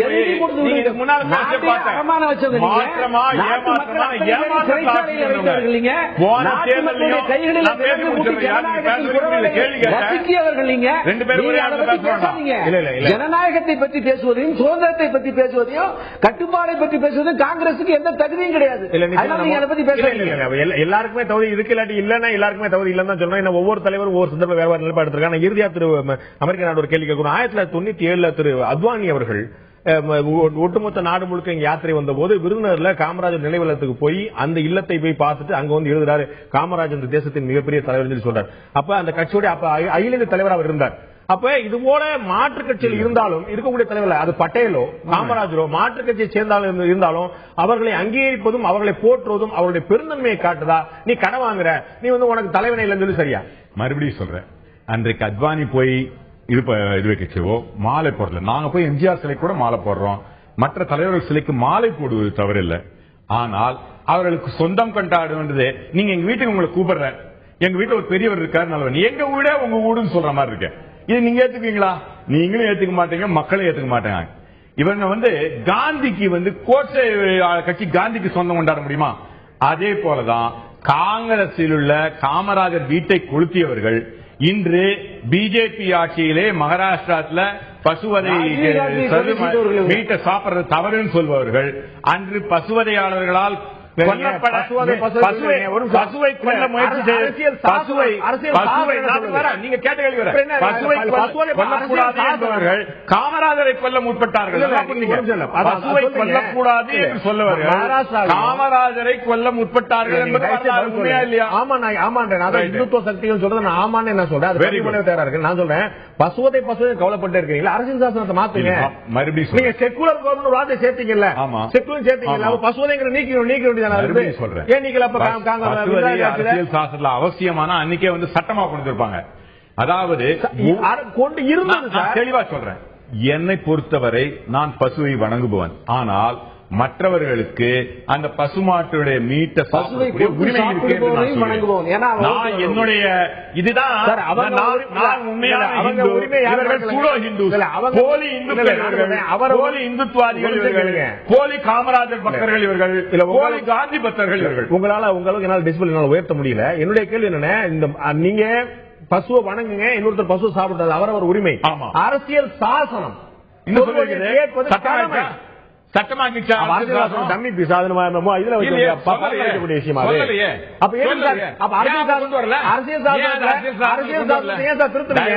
செக்குலர் வார்த்தை உள்ள சேர்த்தீங்க. செக்குலர் இந்த நாட்டில் மாத்தி இன்னைக்கு இது இல்ல அரசியல் சாசனம். வார்த்தைகள் ஒன்றாகவும் செயல் ஒன்றாக இருக்க முடியல. செக்குலர் வார்த்தையை சேர்த்த காங்கிரஸ் உண்மை. உங்களுக்கு வந்து கவுன்சிலாட்டர்ல உங்களுக்கு உடன்பாடு இல்லைன்னா நீங்க வந்து அதை எடுத்துக்க வேண்டியது. சொல்றேன், கவுன்சிலாட்டர்ல எனக்கு தனி மனிதனான எனக்கு என்ன, நான் இந்துவாகிய எனக்கு உடன்பாடு இல்ல. அதை நான் பசுவை கடவுளா வணங்குகிறேன். நான் தெளிவா சொல்றேன், நான் இந்து பெருமை. இவங்க மாதிரி போலி இந்துக்கள் இல்ல. சர்வோஜனா சுகினோ பவந்துன்னு சொல்லுது இந்துத்துவா. இவர்கள் மற்றவர்கள் இந்துத்துவை ஃபாலோ பண்றாங்க. அதுதான் அவங்களுக்கு என்ன, அவர்கள் போலி இந்துக்கள், சூடோ இந்துக்கள். மாற்றம் இல்ல, ஏமாற்றமானாங்க. ஏமாற்றத்தில் மக்களை ஏமாற்றி ஆட்சிக்கு முன்பு இந்த காமராஜரை தங்களதாக்கிக் கொள்ளும் ஒரு வீட்டுக்கு சென்று அந்த பெரியவரை அபகரித்துக் கொள்ளக்கூடிய ஏமாற்று வித்தைக்காரர்கள் அவர்கள். அதுதான் மக்கள் பார்த்துக்கிட்டு. சேகர், உங்களுடைய சுருக்கமான இறுதியான பதில். இல்ல, நாராயணன் ரொம்ப கவலைப்படுகிறார். நாராயணனை காங்கிரஸ் கட்சி வந்து எவ்வளவு கவலைப்படுத்தியது என்பது எமர்ஜென்சி காலத்தில் தெரியும். காமராஜரை வந்து இந்திரா காந்தி எவ்வளவு கவலைப்படுத்தினார், அவர் எவ்வளவு மனம் உளைச்சல் பட்டார் என்பது நாராயணனுக்கு தெரியும். ஏன் இவங்க கார்த்திக் சிதம்பரமும் இவருடைய சிதம்பரமுமே இவருடைய பாசனுமே காமராஜருடைய படத்தை வந்து அந்த உறுப்பினர் சீட்ல போராடினால வெளியே போனாங்க. பக்தி கொண்ட காமராஜர் வைத்துக் கொள்ளுங்கள். நாங்கள் ஆனால் அவருடைய ஆட்சியினுடைய நல்ல விஷயங்களை நாங்கள் எடுத்துக்கொள்கிறோம். யாருடைய நல்ல விஷயங்களை நாங்கள் எடுத்துக்கொள்ள தயாராக இருக்கிறோம். நீங்க சந்தோஷமா வச்சுங்க. நாங்கள் நல்ல ஆட்சி, ராஜராஜ சோழனுடைய ஆட்சியும் ராஜேந்திர நல்ல ஆட்சி செய்த எம்ஜிஆருடைய ஆட்சியில் இருந்தோம்.